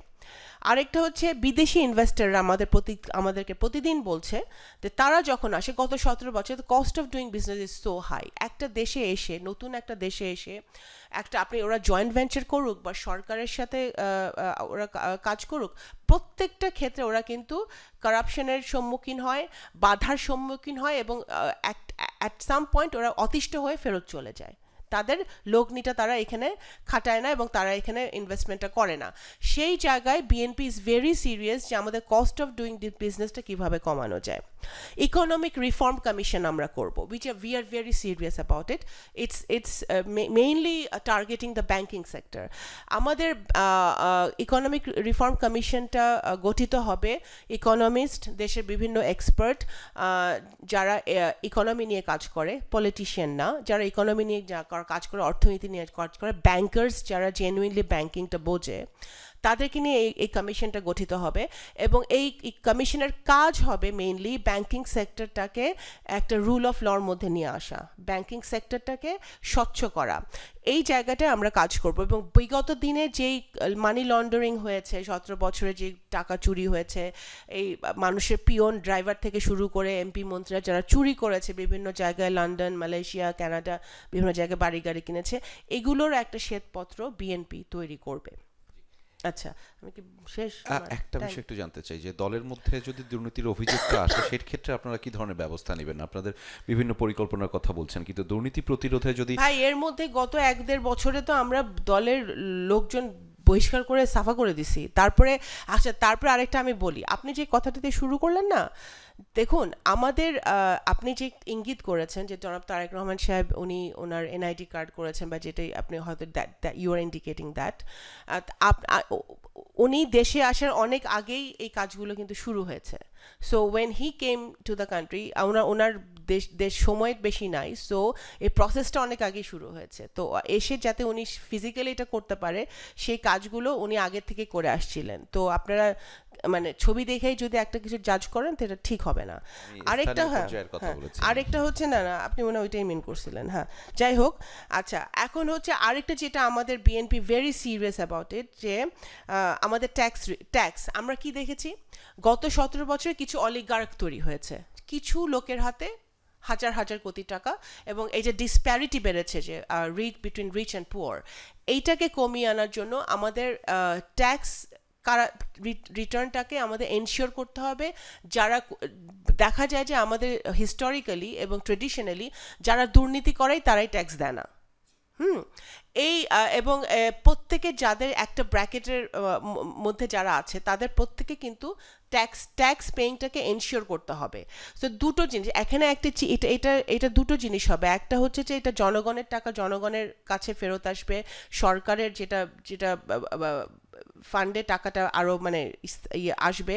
আরেকটা হচ্ছে যে আমাদের যেটা পরিকল্পনা, দুর্নীতি করা যাবে না। আমরাও তো সই নিয়েছি, আমরা যে এখানে বসে আপনার সাথে কথা বলছি বা সেমিনার করছি, আমরাও কিন্তু দুর্নীতিটাকে সয়ে ফেলেছি। আমরাও এখান থেকে বেরিয়ে, এই রুম থেকে বেরিয়ে কিন্তু আমরা দেখি, কিন্তু আমরা কিছু বলি না। সো দুর্নীতিকে না বলা, এটাকে একটা সোশ্যাল ক্যাম্পেইনে নিয়ে যেতে হবে। যেমন আমরা আইসিডিডিআরবি বাচ্চাদের টিকার জন্য সোশ্যাল ক্যাম্পেইন করেছে না, ফ্যামিলি প্ল্যানিংয়ের জন্য বাংলাদেশের সোশ্যাল ক্যাম্পেইন হয়েছে না, এই ধরনের একটা সোশ্যাল ক্যাম্পেইনে নিয়ে যেতে হবে যে দুর্নীতিকে না বলতে হবে। এনিবডি যে ঘুষ চাচ্ছে তাকে দরকার হলে পাবলিকলি ইনসাল্ট করতে হবে, এবং এটা একটা মানে কঠিন আইন বানাতে হবে যাতে কোনোভাবেই কোনো দুর্নীতি করতে না পারে। আমি ব্যক্তিগত একটা কথা বলি, এমপি মন্ত্রীদের ক্ষমতাও কমাইতে হবে ভাই।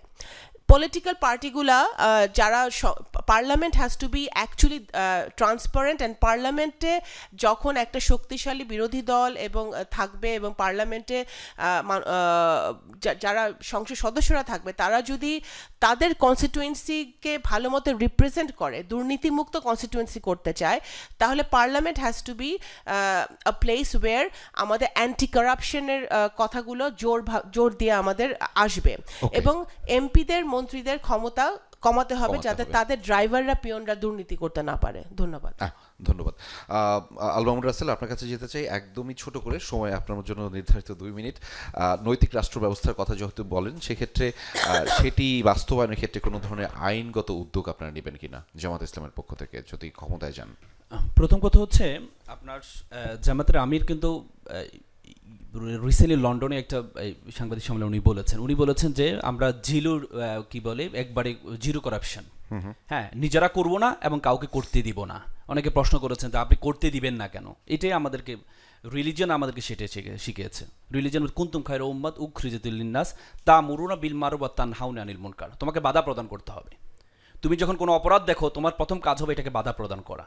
যদি বাধা প্রদান করতে না পারো তাহলে মুখ দিয়ে প্রতিবাদ করবা, আর যদি প্রতিবাদ করতে না পারো তাহলে অন্তর দিয়ে ঘৃণা করবা। ঘৃণা করা মানে আমি এটা করব না, ঘৃণা করব না। জামাত সেটি শিখিয়েছে। জামাত কখনো সরকার গঠন করেনি, কিন্তু যখন সরকারের সাথে বিএনপির সাথে যখন ছিল, 2 জন মন্ত্রী ছিল, সবাই 11 সরকার চেষ্টা করেছে। এই পর্যন্ত এই 2টা মন্ত্রণালয় নিয়ে অনেক চেষ্টা করা হয়েছে সিঙ্গেল দুর্নীতি পাওয়ার জন্য, সিঙ্গেল দুর্নীতি পায়নি। তার মানে জামাতের 2 জন মন্ত্রী, এবং কি জামাতের সমাজ কল্যাণ মন্ত্রী ছিলেন আলী হাসান মোহাম্মদ মুজাহিদ সাহেব, ওনার ছেলে জগন্নাথে পড়তো। ওনার ছেলের সাথে দিন আমি কথা বললাম, উনি বললো আমার বাবা যখন জগন্নাথের একটা সচিবালয় যাবে, আমি যাওয়ার সময় ওনাকে বলেছি আমাকে তুমি একটু ড্রপ করে দাও যাওয়ার সময়। উনি বললো না, এটা সরকারি গাড়ি, এই গাড়িতে তুমি ওঠার কোনো সুযোগ নেই, তোমার এবারে কোনো আইনগত কোনো সুযোগ নেই। তাহলে এই জায়গা থেকে আমাদের সবচেয়ে বড় কথা হচ্ছে অ্যাকাউন্টেবিলিটি। প্রথম কথা হচ্ছে জামাতের প্রথম উদ্যোগ থাকবে আমরা কখনো দুর্নীতি করব না, নিজেরা করব না এবং অন্যকে করতে দিব না। আর দ্বিতীয়ত হচ্ছে দুর্নীতিটা হয় কেন? অ্যাকাউন্টেবিলিটি, জবাবদিহিতা না থাকার কারণে। আমাদের জবাবদিহি নাই। আপনি জানেন ওমর রাদিয়াল্লাহু তাআলা আনহু যখন রাষ্ট্রপ্রধান ছিলেন, তখন ওনাকে একটা কাপড় দেওয়া হয়েছিল, সাদা কাপড়। সে তার সাদা কাপড় পরে পাঞ্জাবি বানিয়ে উনি যখন খুতবা দিতে যাচ্ছেন, তখন একজন সাহাবা প্রশ্ন করলো, আপনি খুতবা দেওয়ার আগে প্রশ্ন করেন, উত্তর দিয়ে যান, যে কাপড় প্রত্যেকে সমান কাপড় পেয়েছে, তাহলে আপনার পাঞ্জাবিটা বড় কেন? তিনি বলেছেন আমার ছেলে আব্দুল্লাহ, তার থেকে সে যতটুকু পেয়েছে তার থেকে একটু নিয়ে, আমি যেহেতু লম্বা মানুষ আমার কাপড়টা হয় না। তার মানে এই যে জবাবদিহি, এই জবাবদিহিটা করতে হবে। আমাদের দেশের সবচেয়ে বড় সমস্যা হচ্ছে জবাবদিহির, অ্যাকাউন্টেবিলিটির জায়গাটা অভাব। সেখানে জামাত এই নিশ্চিতটা করবে জবাবদিহি, এবং কি জামাত আরেকটা উদ্যোগ গ্রহণ করবে, সেটা হচ্ছে যে এই যে মানুষকে যাচাই বাছাইয়ের ক্ষেত্রে, মানুষকে পদায়নের ক্ষেত্রে কোনো দুর্নীতি করা হবে না। যখন পদায়নের ক্ষেত্রে দুর্নীতি করা হয়, তখন প্রত্যেকটা রন্ধে রন্ধে দুর্নীতি তৈরি হয়। আপনি যখন যোগ্য ব্যক্তিকে যোগ্য জায়গায় নিবেন, তখন সে আর চিন্তা করবে না আমাকে অমুককে খুশি রাখার জন্য তার পক্ষে আমাকে এই কাজ করতে হবে। কিন্তু এই জন্য জামাত যোগ্য ব্যক্তিকে যোগ্য জায়গা নেওয়ার জন্য সে কাজটা করার চেষ্টা করছে। জি, ধন্যবাদ। তাহসিন রিয়াজ, আপনার কাছে ফিরতে চাই। আপনারা নির্বাচনী ব্যয়ের বাস্তবতা নিয়ে কথা বলেছেন, এবং টিআইবি বলছে সংসদ নির্বাচনের প্রার্থীর প্রতি গড় ব্যয় কয়েক কোটি টাকা। এই ব্যয় কমাতে আসলে আপনারা কি ধরনের উদ্যোগ নেবেন বা কোনো ধরনের পরিকল্পনা আপনাদের আছে কিনা জানাবেন, খুব কম। দেখেন, আমরা যখন রিফর্ম কমিশনে আমরা যখন আলোচনাগুলো করেছি, সেখানেও কিন্তু আমরা এই প্রস্তাবনাগুলো দিয়েছি। এবং আপনি এবারকার নির্বাচনে আপনি যেটা ব্যতিক্রম দেখছেন, নিশ্চয়ই এটা লক্ষ্য করেছেন, সেটা হচ্ছে যে আপনার পোস্টারিংয়ের ক্ষেত্রেও একটা বড় এমবার্গো দেওয়া হয়েছেন। এটা কেন দেওয়া হলো? এটার ইন্টেনশনটা হচ্ছে, আমরা এটাকে পজিটিভলি ডিল করছি, এটার ইন্টেনশনটা হচ্ছে আপনি কস্ট যত কমাইতে পারেন। এবং আপনি খেয়াল করে দেখেন, এখন কিন্তু আপনার যে ট্রেডিশনাল ফরম্যাটে যে নির্বাচন প্রচার প্রচারণা করা হয়, এই প্রচার প্রচারণাকেও কিন্তু এখন চ্যালেঞ্জ করছে সবাই। আপনি দেখেন একটা টাইম ফ্রেম বেঁধে দেওয়া হয়েছে, আগেও টাইম ফ্রেম বেঁধে দেওয়া হতো, বাট এবার টাইমটাকে বেশ লিমিটেড করা হয়েছে। এর ফলে যেটা হয়েছে, আপনি যখন মানে ডে কাউন্ট করেন, বাংলাদেশের যে কালচার দেখেন, আমরা মানে আপনি স্পেসিফিক যে কোশ্চেনটা করেছেন, এটার একটা সুন্দর জবাব আমি আপনাকে দেই। সেটা হচ্ছে যে আপনি যখন মানে কোয়ান্টিটি নির্ভর পলিটিক্স করবেন, দেখেন এটা কিন্তু একটা burden on you, burden on every politician. এটা একটা সাইকোলজি। কেমন জানেন? যেমন দেখেন আজকে যে কোনো ফরম্যাট আপনি ধরে নেন, যে কোনো একটা কনস্টিটিউশন ধরে নেন, আজকে ধরে নেন আমার বিপরীত পক্ষ 5,000 লোক নিয়ে মিছিল দিয়েছে। আমার ইন্টেনশনটা আগামীকালকে কী হবে জানেন? আমি 10,000 লোক নিয়ে মিছিল দিব। আর আমাকে যেই প্রার্থী ট্যাকেল করতে চায়, টেক্কা দিতে চায়, সে 15,000 লোক নিয়ে মিছিল করবে। খেয়াল করেন এই যে এক্সপোনেনশিয়াল গ্রোথ, লোক বাড়ানোর, এখন এই লোক বাড়ানোর সাথে সাথে আপনার খরচ বাড়তেছে। ইন্টেনশন, আপনি ইন্টেনশনটাকে কোশ্চেন করেন। আপনি যদি শুধুমাত্র পলিসিকে যদি আপনি ইমপ্লিমেন্ট করতে পারেন, অনেক ভালোভাবে পসিবল খরচ কমানো। এবং আপনি খেয়াল করে দেখেন, আমরা এই জায়গাটাতে বারবার এসে বলেছি যে এই যে সমাবেশে বিশাল লোকের যে রাজনীতি, মানে কার সমাবেশ কত বড় হলো, এটাকে দেখানোর মাধ্যমে আপনার রাজনৈতিক যে অবস্থান, এটাকে হচ্ছে মানে বাছবিচার করা বা এটাকে হচ্ছে জানান দেওয়ার একটা চেষ্টা করা। এই ইন্টেনশন থেকে যদি আপনি না বের হন, আপনার রাজনৈতিক বা নির্বাচনী ব্যয় কমবে না। নোট মাই ওয়ার্ড, এটা জীবনেও পসিবল না। কাজেই দেখেন, আপনি এইটাকে প্রমোট করেন যে তোমার যদি লোক 10 জন হয়, সেই 10 জন, ভাই আপনি এমপি পার্লামেন্টে কি করবেন কি? আপনি তো পলিসি মেকার। আপনি কিন্তু বুঝতে হবে, আপনি কিন্তু লোকাল গভর্নমেন্ট রান করবেন না, রাইট। আপনি কিন্তু পলিসি নির্মাণ করবেন, আপনি নীতি বানাবেন। কাজেই নীতি বানাইতে গিয়ে আপনি 5,000 লোক, এর মধ্যে 4,000 লোক ভাড়া করে নিয়ে আসবেন। এই 4,000কে চ্যালেঞ্জ আমি 8,000 লোক ভাড়া করে নিয়ে আসবো। এই প্রসেসে আপনি থাকলে এটা সুন্দর না ভাই। এই রাজনীতিটাকে আমরা ডিনাই করে ফেলছি অনেক আগে। কাজে এই রাজনীতিটাকে না বলা শুরু করি আমরা আজকে থেকে, ফর নাও অন। আপনি আজকে থেকে না বলেন, যেই সমাবেশের লোক হচ্ছে তাকে প্রশ্ন করেন, এত লোক পাইলা কই থেকে, এত লোক জানলা, এই টাকা পাইলা কই থেকে, এ তো ভাড়া করে আনছো। আপনি দেখেন একটা ইন্টেনশন ডেভেলপ করবে, তখন সে 100 জন কোয়ালিটিফুল লোক নিয়ে সে মিছিল করবে। আমি চ্যালেঞ্জ, আমি জাস্ট লাস্ট লাইনটা বলি, আমি ওই 100 জন লোক দেখে আপনি যখন আমাকে প্রশ্ন করবেন যে সে তো 100 জন লোক নিয়ে করছে, তুমি 200 জন লোক পাইলা কিভাবে, আমি 80 জন লোকে নামবো, উনি 50 জন লোকে নামবে। যখন লোক কমাবেন, টাকা কমতে থাকবে। জি, ধন্যবাদ। আপনি নীতির কথা বলছেন, এবং নীতিরটা আসলে যে কারণে বিপথে গিয়েছে সেই কারণেই দুর্নীতিটা বাড়ছে, এবং যখন দুর্নীতি বাড়ে তখনই আসলে আমরা আশাহত হয়ে যাই। এবং সেই আশান্বিত হওয়ার জায়গায় বাংলাদেশ সমাজতান্ত্রিক দল বাসদের কেন্দ্রীয় নেতা শম্পা বসু, আপনার কাছ থেকে শুনতে চাই। আপনারা অর্থনৈতিক বৈষম্য নিয়ে কথা বলেন, কিন্তু বাস্তবে রাষ্ট্র পরিচালনার অংশ না হলে সেই নীতি বদলানোর ক্ষেত্রটা, যেহেতু তাহসিন রিয়াজ বলছিলেন যে নীতি বদলাতে হবে, সেটা করাটা কঠিন। ফলে রাষ্ট্র পরিচালনার অংশ আপনারা না হয়ে সেটাকে কেমন করে বদলাবেন?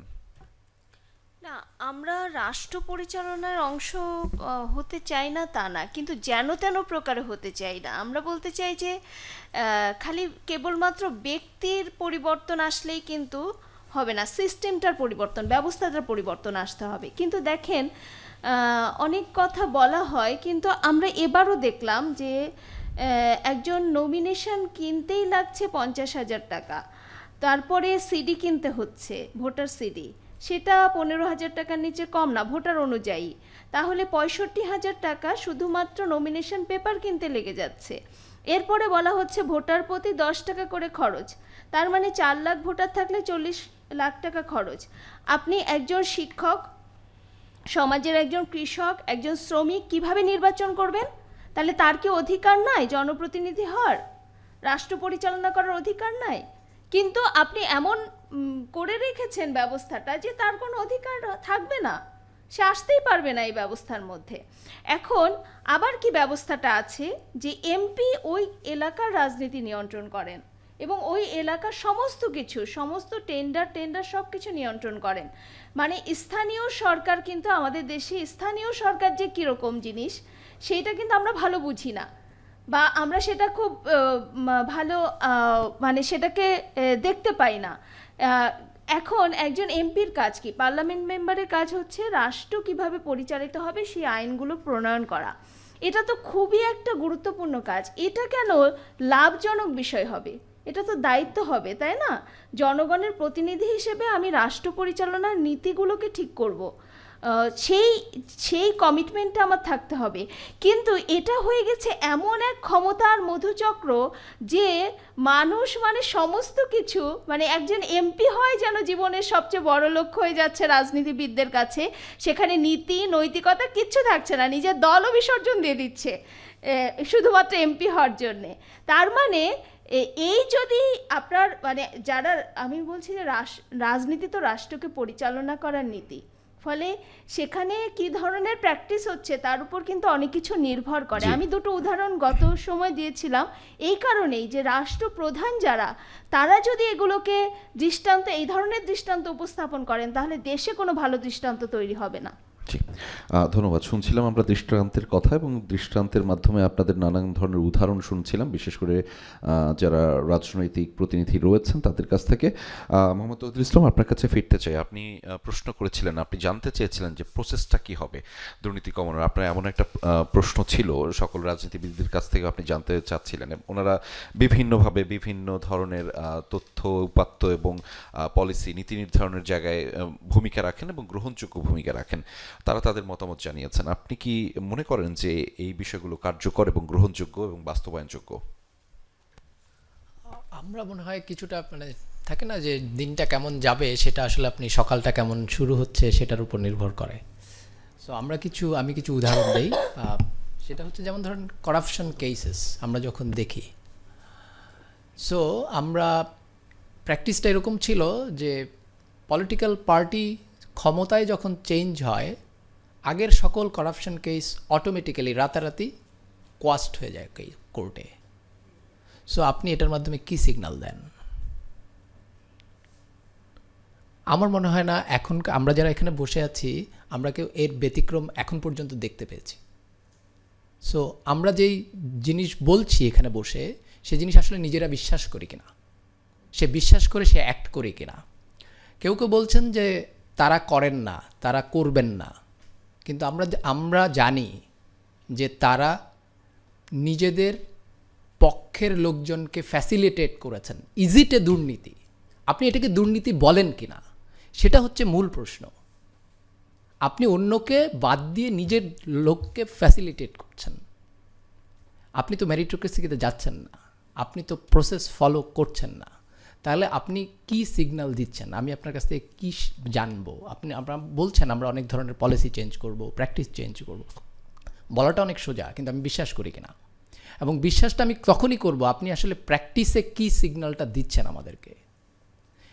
তারপরে যেটা একজন বলছেন যে শুধু পলিটিক্যাল উইলে হবে না, আমি বলি পলিটিক্যাল উইলেই হবে। একমাত্র সিঙ্গাপুর চেঞ্জ হয়েছে পলিটিক্যাল উইলের কারণে। বিকজ অফ আপনার ল থাকলে হবে না, সেটাকে আপনাকে বাস্তবায়ন করে দেখাইতে হবে। আপনি সে দেখানোর ব্যাপারে অতটা সাহসী কিনা, কারণ আপনি যখনই বাস্তবায়ন করবেন আপনার ঘর থেকে শুরু করতে হবে। আপনি সেই ঘরের কাজটা করতে চান কিনা, আমরা সেই জায়গাটা দেখতে চাই। রাজনীতিবিদরা একবারে দিনে দিনে রাতারাতি সব করে ফেলবেন আমরা সেটা বিশ্বাস করি না, কিন্তু আমরা দেখতে চাই ওনারা দিনের শুরুটা করেছেন, তাতে আমার সারা দিনটা ভালো যাবে, নেক্সট 5 ইয়ার্স ভালো যাবে আমার কাছে। আর আরেকটা জিনিস ওনারা করবেন না, সেটা হচ্ছে আমরা এখন তো ইলেকশনের সময়, দুর্নীতির শুরুটা আমরা ইলেকশনের সময় থেকেই একদম রান্না করে ফেলি আর কি। যেমন ধরেন এখন গবেষণায় প্রমাণিত যারা ইলেকশন করেছেন লাস্ট 5, 6, 7 মানে এই পর্যন্ত ধরেন আমি 8ম ইলেকশন থেকে শুরু করে মানে তার আগে থেকে আপনি যদি যতগুলো ইলেকশন যারা ইলেকশন করেছেন তারা প্রত্যেকেই বলেছেন তারা ইলেকশন করতে খরচ দিয়েছেন 5 থেকে 10 কোটি টাকা। এই টাকা কোত্থেকে আসে? আপনি যে খরচ করছেন সেটাকে আপনি কিভাবে উঠান? এই জিনিসটা আপনারা সৎসাহস নিয়ে বলছেন না। আপনারা যেহেতু সৎসাহস নিয়ে বলছেন না, সো আমার পক্ষে বিশ্বাস করাটা খুব কঠিন হয়ে যায়। জনগণ কিন্তু বোঝে। জনগণ, আপনারা অনেকেই মনে করেন যে জনগণ কিচ্ছু বোঝে না, আপনারা যা বলবেন জনগণ তাই বোঝে। আসলে বিষয়টা তা না। জনগণ বোঝে, একটা সময় পর্যন্ত সে নেয়, তারপর সে কিন্তু রিভল্ট করে। আমরা সেরকম উদাহরণ কিন্তু বিভিন্ন সময় আমাদের এই বাংলাদেশের সময়কালেই আমরা দেখেছি। এক, দ্বিতীয় হচ্ছে আমরা স্টোলেন অ্যাসেট নিয়ে কথা বলি, তাই তো? আমরা শুধুমাত্র এখন আর মনে করেন যে এই শুধু পেটি করাপশন, ছোট করাপশন এগুলিতে নাই, আমরা এত বেশি করি যে জি, আমরা শেষ দেশের করতে বাইরে হবে। অনেক নিয়ে যাচ্ছি, এবং সেটা আনার জন্য খুব বেশি কি উদ্যোগ আমরা দেখতে পাই? সেগুলো কি দেখা যাবে, নাকি আমরা কাউকে প্রোটেক্ট করব, নাকি আমরা চুজ অ্যান্ড পিক করব? এইটা কিন্তু আমরা দেখতে পাই নাই, আমরা কিন্তু এখন শুনতেও পাই না। সো আমার মনে হয় এই জায়গাগুলোতে আমার মনে হয় শোনা এবং দেখার বিষয়টা আমার মনে হয় আমরা রাজনীতিবিদদের কাছ থেকে অনেক বেশি শুনতে চাই, দেখতে চাই। জি, আমরাও দেখতে চাই, শুনতে চাই, এবং সেই বাস্তবায়নগুলো যেন হয় সেটার দিকেও খুব করে নজরটাও রাখতে চাই। স্নিগ্ধা রেজওয়ানা, আপনার কাছে যেতে চাই, রাজনৈতিক নেতাদের পরিকল্পনা শুনলেন, সেটি কতটা বাস্তবসম্মত এবং গ্রহণযোগ্য বলে আপনার কাছে মনে হয়? অল্প করে বলবেন। অল্প করে বলবো। আচ্ছা আচ্ছা, প্রথম কথা হচ্ছে যে পলিটিশিয়ানরা তাদের জায়গা থেকে তাদের পরিকল্পনা বলবেন। এখন কথা হচ্ছে যে আসলে কতখানি বাস্তব। ফ্যাক্ট হচ্ছে যে প্রথম কথা হচ্ছে যে তৌহিদ যেখানে শেষ করলেন আমি সেখান থেকে শুরু করি, যে পলিটিশিয়ানরা ফার্স্ট স্টেপিং স্টোন, এটা ট্রু। ওয়াই, কেন? তার কারণ আপনি যে পলিটিক্যাল ফিলসফি থেকে কাজ করছেন, সেই পলিটিক্যাল ফিলসফি কি ইটসেলফ আপনার এই দুর্নীতির প্রজেকশনটাকে এনহ্যান্স করে কিনা, দ্যাটস ভেরি ইম্পর্ট্যান্ট। হ্যাঁ, এখন কথার কথা আমি যদি ধরে ধরে বলি, যেমন মনে করেন শম্পা বসু যখন বললেন যে capitalist mode of production, yes, যে কোনো সোসাইটিতে ক্যাপিটালিস্ট মোড অফ প্রোডাকশন যখন হয়, পিকে হয়, আপনি ক্যাপিটাল মেক করবেন, তখন আপনি এই ধরনের কিছু জায়গা তৈরি করবেন, এটা সত্য। কিন্তু প্রশ্ন হচ্ছে যে এই যে পুরো দুনিয়াটা আমি তো ক্যাপিটালিস্ট মোড অফ প্রোডাকশন থেকে বেরোয় আসতে পারছি না, আমাকে এখন এই সিস্টেমের মধ্যে উইদিন দ্য সিস্টেমের মধ্যেই তো ইনকর্পোরেট করে ব্যাপারটাকে বের করে নিয়ে আসতে হবে। কাজে সেই ফিলসফিটা যদি না বের করতে পারা যায়, তাহলে কিন্তু এই যে যুক্তিটা ভ্যালিড হলেও অ্যাক্টিভলি পারফর্ম করা সম্ভব না। মানে এখানে আপনি বৈষম্যের কথা বলছেন, উনি যেখানে একটা কথা বলেছেন খুবই সত্য, যে বৈষম্যের কথা বলেছেন, বৈষম্য মানে দুর্নীতির ক্ষেত্রে কি হয়, গরিব মানুষ আরও গরিব হয়, মানে যে গরিব সে আরও গরিব হয়, আর যে ঊর্ধ্বমুখী করাপশন ইন্ডেক্সেও বলে যে এখানে সবচেয়ে বেশি এফেক্ট কিন্তু ফেলে হচ্ছে পুয়ার পিপুলকে, যে রিচ তাকে কিন্তু ফেলে না। এক্সাম্পল দিই, আমাদের আপনি যে ট্যাক্সের কথা বলছেন, তো আমাদের যারা আমরা সরকারি বা স্বায়ত্তশাসিত, আমি তো আমার বেতনটা উইথড্র করি ট্যাক্সটা রিডাকশন হওয়ার পরে, মানে I don't have any another option. Even একটা ছোট্ট রেমুনেশনও আমি ট্যাক্স উইথড্র করার পরেই কিন্তু সেটা পাই। বাট কোয়েশ্চেন ইজ দ্যাট আপনার দেশের যিনি ডাক্তার ওখানে বসে আছে, পার ডে 2000 টাকা ভিজিট, 100 জন আপনার রোগী, তার ট্যাক্স কোথায় যাবে? আপনি তো এখানে ক্যাশ আদান প্রদান করে ফেলেছেন, আপনি তো সেবা দিয়েছেন। ক্যাশলেস সোসাইটি মাইট বি, মানে ক্যাশ যখন আপনি দিচ্ছেন, এই ক্যাশ টাকার যে ফ্লোটা আমরা করছি, এটা কিন্তু কোনোভাবেই আমাদের সিস্টেমের রাডারে আসছে না। এবং টাকা যে পাচার হয়, এই পাচারের ক্ষেত্রে কিন্তু হুন্ডি ব্যবসা খুব চমৎকার। এই দেশের এত কোটি টাকা, যে পরিমাণ টাকা, আমি এখানে কে জানি বললো, কোনো একটা রিয়াজ মনে হয় বলেছে যে আপনি এমন বেকার ভাতার কথা বলছেন, কিন্তু আমি তো জানি বাংলাদেশের গত 17-18 বছরের যে দুর্নীতির যে টাকা বাইরে পাচার হয়েছে, ওটা দিয়ে 9টা পদ্মা সেতু, 10টা মেট্রো রেল করা যায়। তাহলে যদি সেইটা যদি করা যেতে পারে, তাহলে বেকার ভাতা দেওয়া যাবে না কেন? কোশ্চেন ইজ মানে কেন দেওয়া যাবে না যদি আপনি সেটাকে ফিক্স অন করতে পারেন? তাহলে এই টাকা পাচার হয় কিভাবে, মানে টাকাটা পাচার হচ্ছে কিভাবে? এটা কি খুব লিমিটেড ইনটু? তার মানে আপনি তো একটা সিস্টেমেটিক প্রসেস করে রেখেছেন। এই সাথে কিন্তু আমরা এটাও দেখলাম যে হঠাৎ করে আপনি এই দাবিটাও এসেছে যে আপনি ডাবল সিটিজেনশিপ যাদের আছে তাদের সংশোধন করতে দিবেন। I object. G, double citizen করতে, ভাই সিঙ্গেল সিটিজেন বাংলাদেশি নাগরিক, সেই আমার টাকা পয়সা নিয়ে চলে গেছে, আর যদি ডাবল সিটিজেনের এরকম সুযোগ থাকে, তাহলে তো সেখানে টাকা পয়সা থাকার কোনো সম্ভাবনা নেই। শেষ করব, কিন্তু আরেকটা, এইটা কথাটা একটু সেন্সিটিভ, বাট না বলে আমি পারছি না। দুর্নীতির সূচকে যতগুলো দেশ ভালোর দিকে আছে, সেটা প্রথম দিকে আপনি লুক্সেমবার্গ বলেন বা সুইডেন বলেন বা আই মাস্ট সে, এরা কেউই ওই অর্থে কোনো রিলিজিয়াস সেন্টিমেন্টকে ক্যারি করেন না। আপনি যদি কারাপশনের সংকটকে রিলিজিয়াস সেন্টিমেন্টকে দিয়ে ভাবেন যে এটা সমাধান হবে, আমি মনে করি ইটস নট ট্রু। কারণ আনফর্চুনেটলি আপনি যদি করাপশন ইন্ডেক্সে নিচের দিকে যান, আপনি দেখবেন কাজাকিস্তান, আফগানিস্তান, সুদান, এগুলো ম্যাক্সিমামই কোনো পার্টিকুলার রিলিজনের অংশে। কাজে আমি এখানে মনে করি না, কারণ আমাদের পিপুলরা অনেক বেশি রিলিজিয়াস, আর সবাই এক রিলিজনের না। সো এই কথাটা আমার কাছে মনে হয় আবেগী, বাট বাস্তবতা ইন ফ্যাক্ট আপনাকে এখানে সিস্টেম ডেভেলপ করতে হবে। বিকজ আপনি শুধুমাত্র অ্যাকাউন্টেবিলিটি বা রিলিজিয়াস ডিসকোর্স দিয়ে করাপশনকে যদি ঠিক করতে পারতেন তাহলে তো ব্যাপারগুলো ডিফারেন্ট হতো। আর সবচেয়ে ইম্পর্টেন্ট হচ্ছে আপনি যখন বলবেন যে এই কথা বলে আমি শেষ করে দিব, আমি একটা উদাহরণ দিচ্ছি এই জন্য যে আমার এক স্টুডেন্ট পরীক্ষা দিতে আসছে, অ্যাডমিশন টেস্ট, সে এইচএসসিতে বেশি ভালো করেছে, এসএসসিতে কম ভালো করেছে। আমি তাকে জিজ্ঞেস করলাম তুমি কেন এইচএসসিতে এত ভালো করলে, সাধারণত ইন্টারমিডিয়েটটা তো কঠিন। সে আমাকে খুব নির্দ্বিধায় নির্লিপ্তভাবে উত্তর দিল, ম্যাডাম এসএসসিতে যেখানে সিট পড়ছিল ওখানে অনেক কঠিন ইনভিজিলেশন হয়েছিল, আর এইচএসসিতে যেখানে সিট হয়েছিল সেখানে কোনো ইনভিজিলেশনই ঠিকমতো হয়নি। এই যে একটা কথা, একটা জেনারেশন, একটা তরুণ এত নির্লিপ্তভাবে বলতে পারছে, তার মানে হচ্ছে ইনভিজিলেশন টাফ হলে পরে আপনি নকল করতে পারবেন না। দুর্নীতির জায়গাটা কোথায় গেছে আমি বলছি, normalisation, it is really very important. আপনি যদি করাপশনকে নর্মালাইজ করে দেন তাহলে সেই করাপশন আপনি এই ধরনের ক্যাম্পেনিং বা সিস্টেম দিয়ে করতে পারবেন না। Media has a very significant role to minimise this corruption. এটা খুব গুরুত্বপূর্ণ। পরের সেশনে যদি কথা বলতে আমি জি মোহাম্মদ তৌহিদুল ইসলাম আপনার কাছেই ফিরতে চাই যে আপনি হয়তো ম্যাডামের কোনো একটা বিষয়ে একটা কোশ্চেন রেজ করবেন, তার আগে ছোট করে বলবেন যে ম্যাডাম বলছিলেন যে একটা সিস্টেম ডেভেলপ করতে হবে এবং সেই সিস্টেমের অংশ রাজনৈতিক স্টেক হোল্ডাররা যারা রয়েছেন তারা গুরুত্বপূর্ণ অংশ, এবং তারা অনেকটা সময় জবাবদিহিতার আওতায় আসেন না বলেই কি এই যে চর্চাটা তারা নিয়মিতভাবে করে যাচ্ছেন? সেটা তো একটা বললাম আমি, যে আসলে জবাবদিহিতাটা আপনি কার মাধ্যমে করবেন। ধরেন আপনি কারোর বিরুদ্ধে দুর্নীতির মামলা করলেন, পরবর্তী এসে বলল যে এটা একটা রাজনৈতিক মামলা, সো আপনাকে এটা কোয়াশ করে দিতে হবে। সো উই ডু নট, আমরা কোর্টে নিজেরা ফাইট করি না, মানে ফাইট করে সেটাকে রিলিজ করি নাই, কিন্তু আমরা নিজেরা মানে কোর্ট কোয়াশ করে দিচ্ছে একের পর এক মামলা, শত শত মামলা কোয়াশ হয়ে যাচ্ছে।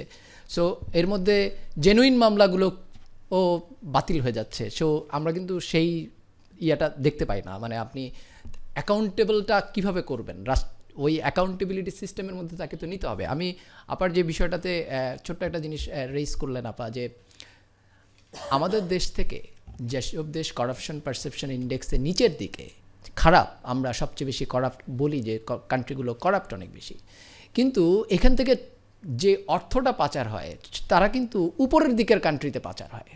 সো নিচের দিকের কান্ট্রিগুলো উপরের দিকের যারা আমরা বলি যে তথাকথিত দুর্নীতি মুক্ত কান্ট্রি, সেসব জায়গায় কিন্তু আমাদের স্টোলেন অ্যাসেটের হেভেন হয়ে গেছে।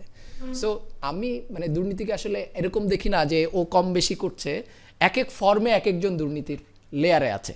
সো ওইটা একটা রেইজ করার ইস্যু। সো আমাদের আসলে শুধুমাত্র এইখানে আমাকে রেইজ করতে হবে সিস্টেম এরকম না, বাইরের যেসব জায়গায় আসলে আমরা বলছি যে ওরা অনেক বেশি করাপশন লেস, বাট করাপশনের মানিকে সে প্রোটেক্ট করতেছে সেখানে।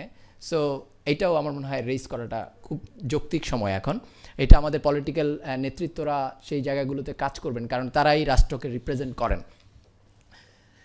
প্রসেসে আমি যেটা বলতে চাই সেটা হচ্ছে যে আপনারা শুরুটা করেন, আপনারা নিজেরা শুরুটা করেন, আমাদেরকে শুরুর প্রসেসটা দেখান। আমার মনে হয় পলিটিশিয়ানরা যদি এক ধাপ আগান, জনগণ 5 ধাপ আপনাদের আগায় নিয়ে যাবে। আপনারা নিজেদেরকে, আমরা নিজেরা যেটা করি যে আমরা নিজেরা অনেক বেশি শক্তিশালী, আমি রাইট, এটা করতে গিয়ে আমরা অন্যদেরকে, সমাজ থেকে অন্য ভয়েসকে এমনভাবে বিতাড়িত করি, অ্যাকাউন্টেবিলিটির সবশেষ চিহ্নটুকু উঠায় ফেলি। সো আমার মনে হয় এইটুকু যদিও রাখি, আমার মনে হয় আমরা টিকে থাকবো, কিন্তু আমরা শুরুটা ওনাদের দিক থেকে দেখতে চাই, পজিটিভ শুরুটা দেখতে চাই। জি ধন্যবাদ। আমরা যখন বলছিলেন, আপনারা কথা শুরু করছিলেন যে অনেকেই বলছিলেন যে এটি একটি কালেকটিভ এফোর্ট এবং সবার সম্মিলিত প্রয়াস, সেখানে নাগরিক সমাজের একটা বড় ধরনের ভূমিকা রয়েছে। এবং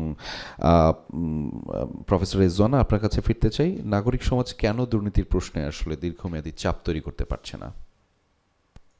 নাগরিক সমাজ দুর্নীতির চাপ তৈরি করতে পারছে না, তার কারণ হচ্ছে আমাদের যেই যারা ক্ষমতাবান সোসাইটিতে কিন্তু নানা লেয়ারের পিপুল ক্ষমতাবান হয়, এম্পাওয়ার্ড হয়, খালি পলিটিশিয়ানরা না।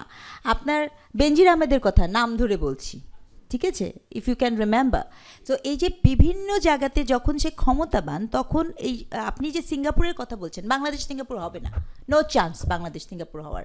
কেন চান্স নাই? তার কারণ হচ্ছে সিঙ্গাপুরে তো মানুষ নিজে ফিল করেছে, আর এখানে মানুষ এভাবে ফিল করে। আপনি নাগরিক সমাজের কথা বলেন, মানুষ আমাকে, আমি আমার দেশের বাড়িতে গিয়েছি, আমাকে আমার সাধারণ মানুষজন বলছে, আপনি বিসিএস ক্যাডার না হয়ে শিক্ষক হয়েছেন কেন? বিসিএস ক্যাডার হলে এখন আমার কত সুবিধা হতো, আমাদের কত কিছু রেশন থেকে শুরু করে কত কিছু করা যেত।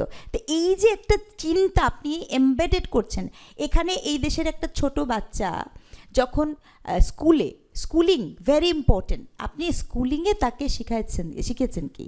শিখাচ্ছেন যে তাকে নাম্বার পেতে হবে। আপনি কোনো ধরনের মোরাল ইথিক্স কোনো কিছু তাকে শেখান নাই। সে কোনো ভালো কাজের রিওয়ার্ড পায় না, ভালো কাজের সে রিওয়ার্ডেড হয় না।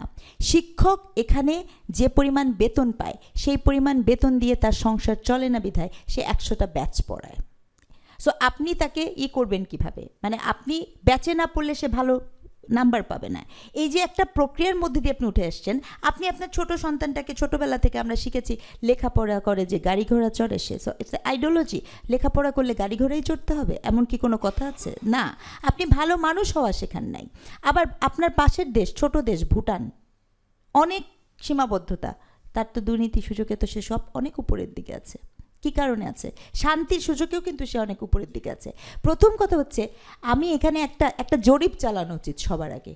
বাংলাদেশের মানুষের কী পরিমাণ লিভিং কস্ট হলে পরে সে মনে করে যে সে একটা ভালো জীবনযাপন করে। আপনি এই জরিপটা যদি চালান, দেখবেন যে ম্যাক্সিমাম আপনাকে উত্তর দিতে পারবে না। কী পরিমাণ অর্থ হলে পরে আমি মনে করব যে আমি ওয়েল এনাফ, মানে আমার আর লাগবে না।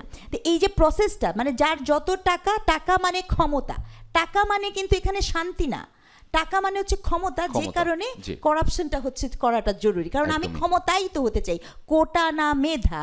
এই আন্দোলনের সবচেয়ে দুঃখজনক পার্ট কিন্তু এটা, যে কেন আমি আজকে আমার বিশ্ববিদ্যালয়ে শিক্ষার্থীদেরকে বিজ্ঞানী হতে দেখি না, স্কলার হতে দেখি না, গবেষক হতে দেখি না। সবাই বিসিএস পরীক্ষা দিবে এই জন্য না, বিসিএস মানে মেধা, এই জন্য যে বিসিএস মানে ক্ষমতা এবং দুর্নীতি, তার সাথে জনতা। জি, ধন্যবাদ। সম্ভব আপনার কাছে ফিরতে চাই। ক্ষমতার কথা বলছিলেন ম্যাডাম, এবং ক্ষমতার প্রশ্ন যখন আসে তখন নানান ধরনের সমঝোতা হয়। রাজনৈতিক দলগুলো নিজেদের মধ্যে নৈতিকতা বাদ দিয়ে সমঝোতায় চলে যায়। আপনি কেমনভাবে দেখেন, এবং সেখানেই দুর্নীতির যে এই সমঝোতার মাধ্যমে দুর্নীতির যে প্রয়াসটা শুরু, সেটা সেখান থেকেই হয় কিনা? হ্যাঁ, ক্ষমতার সাথে দুর্নীতি তো খুব ওতপ্রোতভাবে যুক্ত, খুবই অল্প করে। সেই জায়গায় আমরা মনে করি যে আসলে পুরো ব্যবস্থাটার একটা পরিবর্তন খুবই জরুরি। মানে আমরা যদি দুর্নীতি কমাতে চাই, আপা বলছিলেন যে, আপনারা বলছেন যে পুঁজিকেন্দ্রিক সমাজে দুর্নীতি পুরোপুরি দূর করা সম্ভব না, কিন্তু কমানোর বিষয়ে আমরা কিছু পদক্ষেপের কথা বলছিলাম।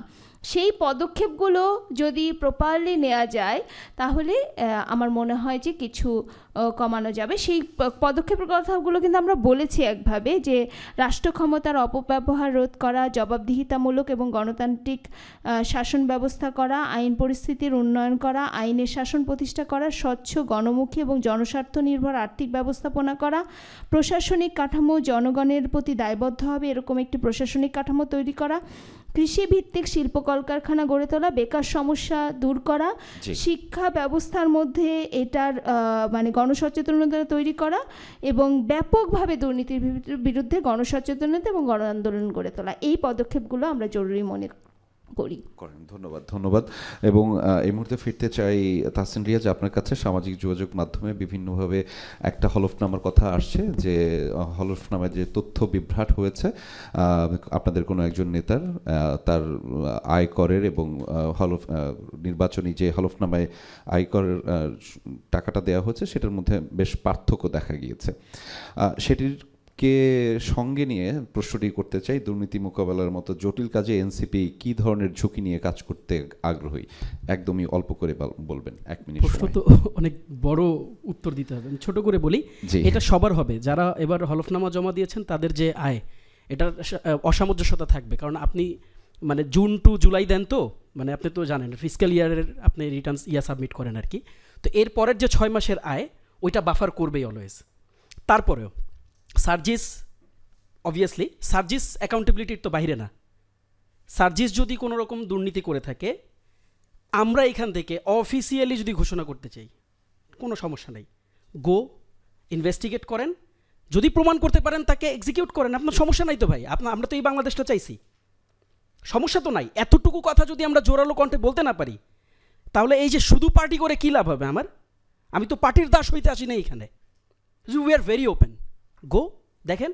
আর এটা তো খুব পরিষ্কার, পরবর্তী সময়েও, আমি এই কথাটা একটু নোট করে রাখেন, পরবর্তী সময়েও যদি এখানে কোনো ইনভেস্টিগেশনের পর যদি এখানে দুর্নীতি বা কোনো ধরনের যদি আপনি ইনফরমেশন হাইড করছেন এরকম যদি বোঝা যায়, আপনার অ্যাকশন নেওয়ার সুযোগ আছে। কাজেই একদম একদম স্পেসিফিক জবটা আমি দিলাম, আর একটু বড় করে বলতে পারতাম, আমার কাছে ডিটেলটা ছিল। দেখেন এখানে খুবই প্রাসঙ্গিক একটা মানে ইস্যু এসছে, সেটা হচ্ছে আমরা একজন পুলিশ কর্মকর্তার কথা শুনলাম, বেনজির আহমেদ। মানে যখন দুর্নীতির খবরটা আমরা দেখলাম প্রকাশ হলো, একেবারে মানে সারা বাংলাদেশে এটার বিরাট রকম আলোচনা শুরু হলো।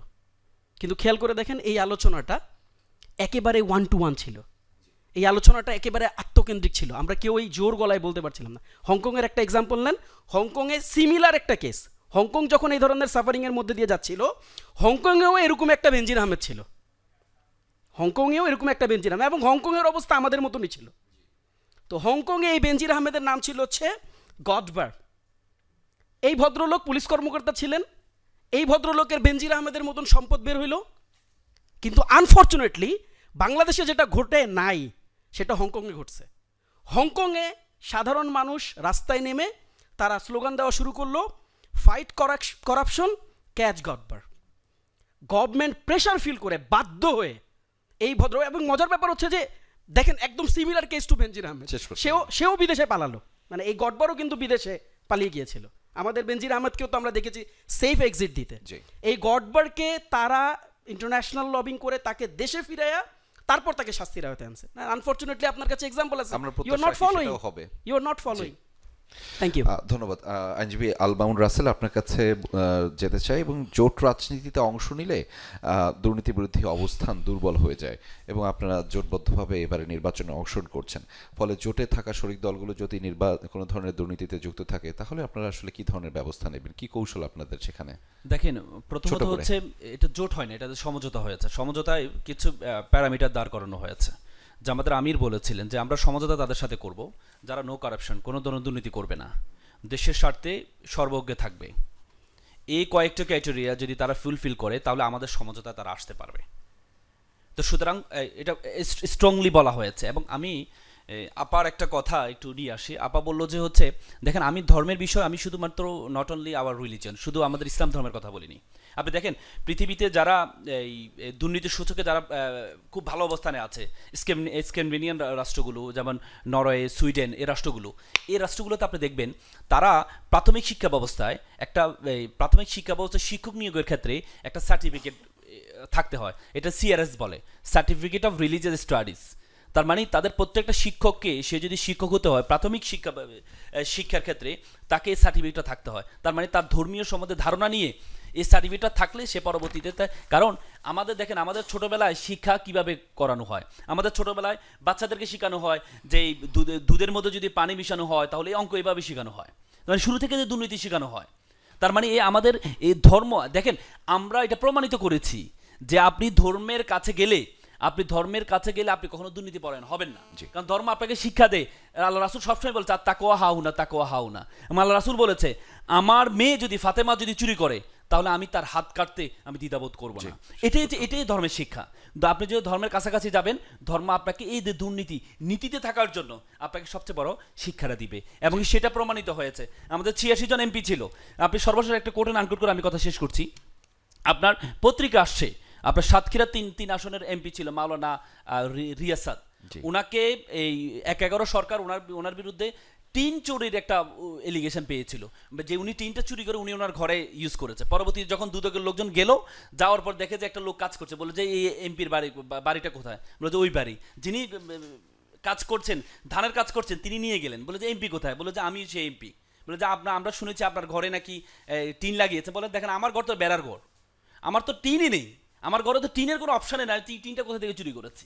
তার মানে সেটি দেখিয়ে দিয়েছে জি। সেটি দেখিয়ে দিয়েছে। সুতরাং দুর্নীতিকে দূর করতে হয়, তাহলে মোরাল ইথিক্সটা আপনাকে থাকতে হবে, ইথিক্সটা থাকতে হবে, জি। তাহলে এটা সম্ভব। মোরাল ইথিক্সটা থাকতে হবে, এবং বিএনপি সমবায়দের কাছে এই প্রশ্নটাই রাখতে চাই, মোরাল ইথিক্সটা যখন আমরা বিল্ড আপ করতে চাই এবং দুর্নীতির প্রশ্ন যখন উঠে, তখন আসলে সবসময় আমরা বলি এটি একটি রাজনৈতিক ষড়যন্ত্রের অংশ, এবং এই যে প্রতিক্রিয়াশীল রাজনৈতিক ব্যবস্থা, সেটি থেকে কি আপনারা ভবিষ্যতে বের হয়ে আসবেন কিনা?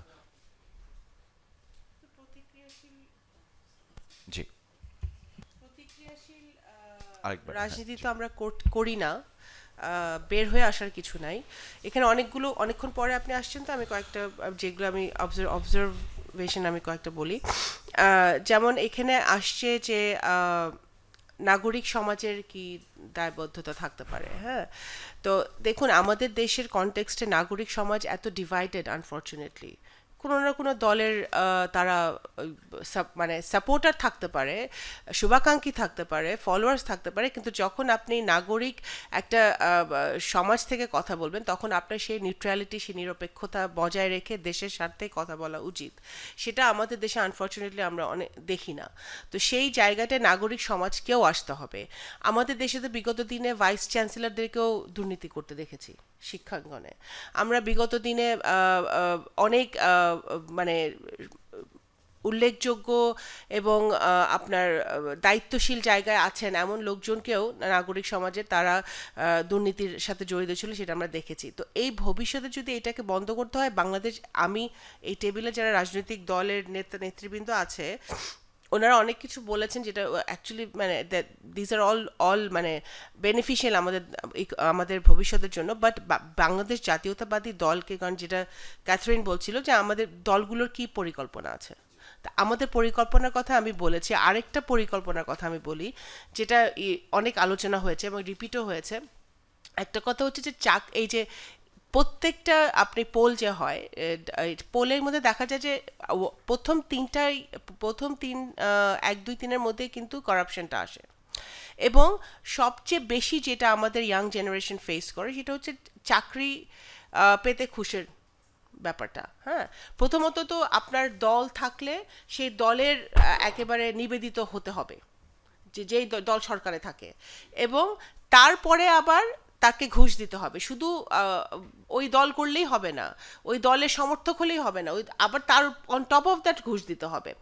এই জায়গা থেকে আমরা যখন বেরিয়ে আসতে পারবো, শুধু মানে ট্যালেন্টের উপরে, মেধার উপরে, যোগ্যতার উপরে যখন প্রত্যেকটা সেক্টরে কর্মসংস্থান হবে, চাকরি হবে, তখন কিন্তু আমাদের ধীরে ধীরে আমরা সেই জায়গাটায় পৌঁছানোর যেতে পারবো। আরেকটা হচ্ছে যে আপনার জুডিশিয়ারি। আমাদের প্রত্যেকটা সিস্টেমকে যদি আমাদের মানে গুড গভর্নেন্সে আওতায় আনতে হয়, আমাদের স্বচ্ছতার আওতায় আনতে হয়, তাহলে আমাদের জুডিশিয়ারিতে দুর্নীতি বন্ধ করার যে পরিকল্পনা, যেটা আমাদের বিএনপির 31 দফায় আছে, আমাদের ইশতেহারেও থাকবে, আমরা we are dead serious to জুডিশিয়ারিকে একটা কমিশন করে জুডিশিয়ারিতে কিভাবে দুর্নীতি কমানো যায় এবং প্রত্যেকটা সিস্টেমকে কিভাবে আপনার আইনের আওতায় আনা যায়। এবং আইনগুলো থাকলে হবে না, আইন প্রণয়নের ক্ষেত্রে আরেকটা হচ্ছে দুদক, অ্যান্টি কারাপশন কে আরও বেশি, দুদককে আরও বেশি কিভাবে আমরা দক্ষ করতে পারি এবং তাদেরকে স্বচ্ছতার আওতায় আনতে পারি। বিগত 17 বছর দেখেছি দুদকেও একটা দুর্নীতির আঁকড়া ছিল, দুদককে ব্যবহার করে অনেক নিরপরাধ লোককেও শাস্তি দেওয়া হয়েছে। তো দুদককে কিভাবে আমরা স্বচ্ছতা আওতায় আনতে পারি, সেটাও কিন্তু আমাদের বিএনপির একটি মানে ইকোনমির যে আমাদের রিফর্মগুলো হবে, সেটা প্ল্যানের মধ্যে আমাদের আছে। জি, একটা বিষয় ছোট করে জানতে চাই আপনার কাছ থেকে, যে এখানে এই আলোচনায় অনেকেই অনেক মতামত দিয়েছেন, যেগুলো হচ্ছে আমরা যে বাংলাদেশ বিনির্মাণের কথা বলছি এটি সঠিক এবং ভবিষ্যতের বাংলাদেশটা সুশীল হবে বা আমাদের জায়গা থেকে আরও বেশি কার্যকরী হবে, সেই ক্ষেত্রে আপনি তাদের মতামতগুলোকে খুব প্রাধান্য দিচ্ছেন কিনা এবং সেগুলোকে বাস্তবসম্মত মনে করেন কিনা? অবশ্যই শুনেন, আমরা এখানে যারা আছি সবাই তো আমরা বাংলাদেশে বসবাস করি, বাংলাদেশের সমাজ ব্যবস্থা, অর্থনৈতিক ব্যবস্থা সম্পর্কে আমরা সকলেই অওয়াকিবহাল। আমরা যে যেই সেক্টরে থাকি না কেন, সবাই সবাই কিন্তু উই আর মানে আমরা এটার ভুক্তভোগী অলসো, আমরা রাজনীতি করি বাট আমরা এটার ভুক্তভোগী অলসো। আরেকটা যেটা আমি অ্যাড করতে চাই যে এখানে যে বিএনপির যেই স্পেসিফিক প্ল্যানগুলো আছে, যেমন আমরা ফ্যামিলি কার্ডের কথা বলেছি, আমরা ফার্মার্স কার্ডের কথা বলেছি, আমরা বেকার ভাতার কথা বলেছি, এগুলো হবে কিভাবে? এটা যুক্তিযুক্ত প্রশ্ন, how we are going to provide that. তো সেইটা তখনই প্রোভাইড আমরা করব যখন আমরা আমাদের কতগুলা পয়েন্ট আমরা এক্সিকিউট করতে পারবো। একটা হচ্ছে যে আমরা ব্যাংকিং সেক্টরটাকে আবার ঠিক করতে পারবো, তাহলে কিন্তু একটা হবে। দ্বিতীয়টা হচ্ছে যে আমাদের আয়করের ব্যাপারটা, সেখানে আমরা পুঙ্খানুপুঙ্খভাবে ওই জায়গাটা পৌঁছতে পারবো যে আমাদের ট্যাক্স রিটার্নটা ঠিক মতো হচ্ছে। তৃতীয় হচ্ছে যে আমাদের তো এখানে কিন্তু টার্মস অ্যান্ড কন্ডিশনস থাকবে, যে কাউকে তো আমরা বেকার ভাতা দিয়ে দিব না। একটা পৃথিবীর যে কোনো দেশে, আমেরিকাতেও যখন বেকার ভাতা দেয় তখন একটা কন্ডিশন ফুলফিল করলেই সে বেকার ভাতাটা পায় বিদেশে। তো অফকোর্স সেই জায়গাগুলো থেকে আমরা কাজ করব, এবং এগুলো আমরা কেন করব? কারণ আমাদের এই যেটা আমি বললাম, মেগা প্রজেক্টকে গুরুত্ব না দিয়ে মানুষের জীবন মান উন্নয়ন করা, এটা বিএনপির একটা অর্থনীতির একটা বিশাল অংশ থাকবে। তো এক লাইনে জাস্ট বলি, সেটা হচ্ছে যে আমরা নাগরিক সমাজের কথা অনেক বেশ কিছুটা শুনলাম। বিষয়টা হচ্ছে কি, নাগরিক সমাজ যখন বলে, আমরা কিন্তু রাজনীতিবিদরা অনেক সময় ষড়যন্ত্র দেখি। সো আপনারা ষড়যন্ত্র না দেখে আপনারা যদি কজটা দেখেন, আমার মনে হয় দেশের ভালো হবে। আমরা বেশিরভাগ ক্ষেত্রেই ষড়যন্ত্র দেখি, এবং যখনই কারো বিরুদ্ধে যায় কোনো কিছু, তখনই তারা ষড়যন্ত্র দেখা শুরু করেন। তো আমরা একটু যত কম কনস্পিরেসি দেখে আমরা বাংলাদেশের স্বার্থটা দেখব, আমার মনে হয় এক্ষেত্রে অনেক বেশি ভালো হবে। এটা হচ্ছে কি টলারেন্সের দিক থেকে, যে যেটা আমার স্বার্থের বিরুদ্ধে সেটা হচ্ছে রাষ্ট্রবিরোধী ষড়যন্ত্র। না, ক্রিটিসিজমের কথা আমি একটু বলি। We are open to criticism, আমি সেটা বলতে চাচ্ছি। আমাদের উচ্চ পর্যায় থেকে সব লেভেলে আমরা কিন্তু মানুষের কথা শুনি, ক্রিটিক্সদের কথা শুনি, এবং নিজেদের আত্মশুদ্ধি করার জায়গাটা কিন্তু বিএনপি আছে। আমাদের যদি কোনো সমস্যা থাকে, সেই সমস্যাগুলো বিগত দিনে বিএনপি অনেকবার সরকারে ছিল, এবং বিএনপি সরকারে থাকার সময় ব্যাংকিং সেক্টরে দুর্নীতি হয় নাই, বিএনপি সরকারে থাকার সময় আমরা স্বজনপ্রীতি এইভাবে করি নাই। তো সুতরাং আমরা ভবিষ্যতে আমরা এই ক্রিটিসিজমগুলো আমরা চাই যে মানুষ ক্রিটিসাইজ করুক এবং কনস্ট্রাকটিভ ক্রিটিসিজম করুক। গালি দিয়ে ক্রিটিসিজম করলে ভাই ডিফেন্সিভ হয়ে যায় মানুষ। ক্রিটিসিজম করেন, কনস্ট্রাকটিভ করেন, বিএনপি সেটা শুনবে। ধন্যবাদ। জি, ধন্যবাদ। দিন শেষে গঠনমূলক সমালোচনা, সেটি বাংলাদেশের জন্য, এবং আপনারা সবাই সেই বাংলাদেশের মালিক, এবং বাংলাদেশটাকে নেতৃত্ব দিয়ে এগিয়ে নিয়ে যাবেন আপনারা সকলেই। আমরা একদমই শেষ অংশে রয়েছি, এবং এই পর্যায়ে আমি ডেমোক্রেসি ইন্টারন্যাশনালের পক্ষ থেকে সমাপনী বক্তব্য দেওয়ার জন্য আমন্ত্রণ জানাচ্ছি ক্যাথরিন সিসিলকে। Now I would like to invite you to deliver the closing remarks on behalf of Democracy International. Onak Tonopal. Thanks to all of you. I really enjoyed hearing your comments. It was good to hear the public's concern echoed in the party comments and also the comments from our experts. It was a good discussion of the root causes of corruption in Bangladesh. I made quite a list of that. And it was also useful to hear some of your thoughts about the way forward. It's very clear to me that the wide range of topics that we touched on today necessitates much further discussion, much deeper discussion, and I look forward to hearing more from all of you in the future in many different platforms. This is a complex constellation of problems for everybody to solve, and it was really helpful to hear everybody's perspective. Thanks again to Jamuna. Thank you, Catherine. Thank you so much, as because it was very short and smart. Thank you আপনাদের সবাইকে যারা যুক্ত হয়েছিলেন, বিশেষ করে Catherine Cecil, Shama Obaid, Mohammad Touhidul Islam, Al Mamun Rasel, Tahsin Riaz, প্রকৌশলী শম্পা বসু এবং doctor Snigdha Rezwana. আপনাদের সবাইকে আপনাদের মূল্যবান সময় আমাদেরকে দিয়েছেন, এবং আপনাদের আলোচনায় একটি বিষয় স্পষ্ট, দুর্নীতি কোনো একক দলের সমস্যা নয়, কোনো রাজনৈতিক দলেরও ব্যক্তিরও সমস্যা নয়, এটি রাষ্ট্র এবং রাজনীতির সম্মিলিত সংকট। সমাধান আসতে হলে সেটি সদিচ্ছা এবং কাঠামোগত সংস্কার এবং নাগরিক জবাবদিহিতা এবং রাজনৈতিক দলগুলোর জবাবদিহিতার মাধ্যমে আসতে হবে। এবং এই ক্ষেত্রে ডেমোক্রেসি ইন্টারন্যাশনাল বিশ্বাস করে শুধুমাত্র রাজনৈতিক দল কিংবা নাগরিক সমাজ কিংবা গণমাধ্যম নয়, রাষ্ট্রীয় প্রতিষ্ঠানগুলোর সকল অংশীজন যদি একসাথে কাজ করবে তাহলেই এই দুর্নীতির চক্র ভাঙা সম্ভব। আজকে সংলাপে উঠে আসা প্রশ্ন অঙ্গীকার যদি বাস্তবায়ন হয় এবং রাজনৈতিক কর্মসূচিতে অংশগ্রহণ হয় তাহলে সেটি হবে এই আলোচনার সার্থকতা। দর্শক, এতক্ষণ যারা আপনারা সবাই যুক্ত ছিলেন সবাইকে আরও একবার বিদায় জানাচ্ছি আমাদের এই ডেমোক্রেসি ইন্টারন্যাশনাল এবং যমুনা টেলিভিশনের যৌথ আয়োজন এবং যৌথ নাগরিক সংলাপ থেকে। নিশ্চয়ই ভালো থাকবেন, পরবর্তী আয়োজনে দেখা হবে।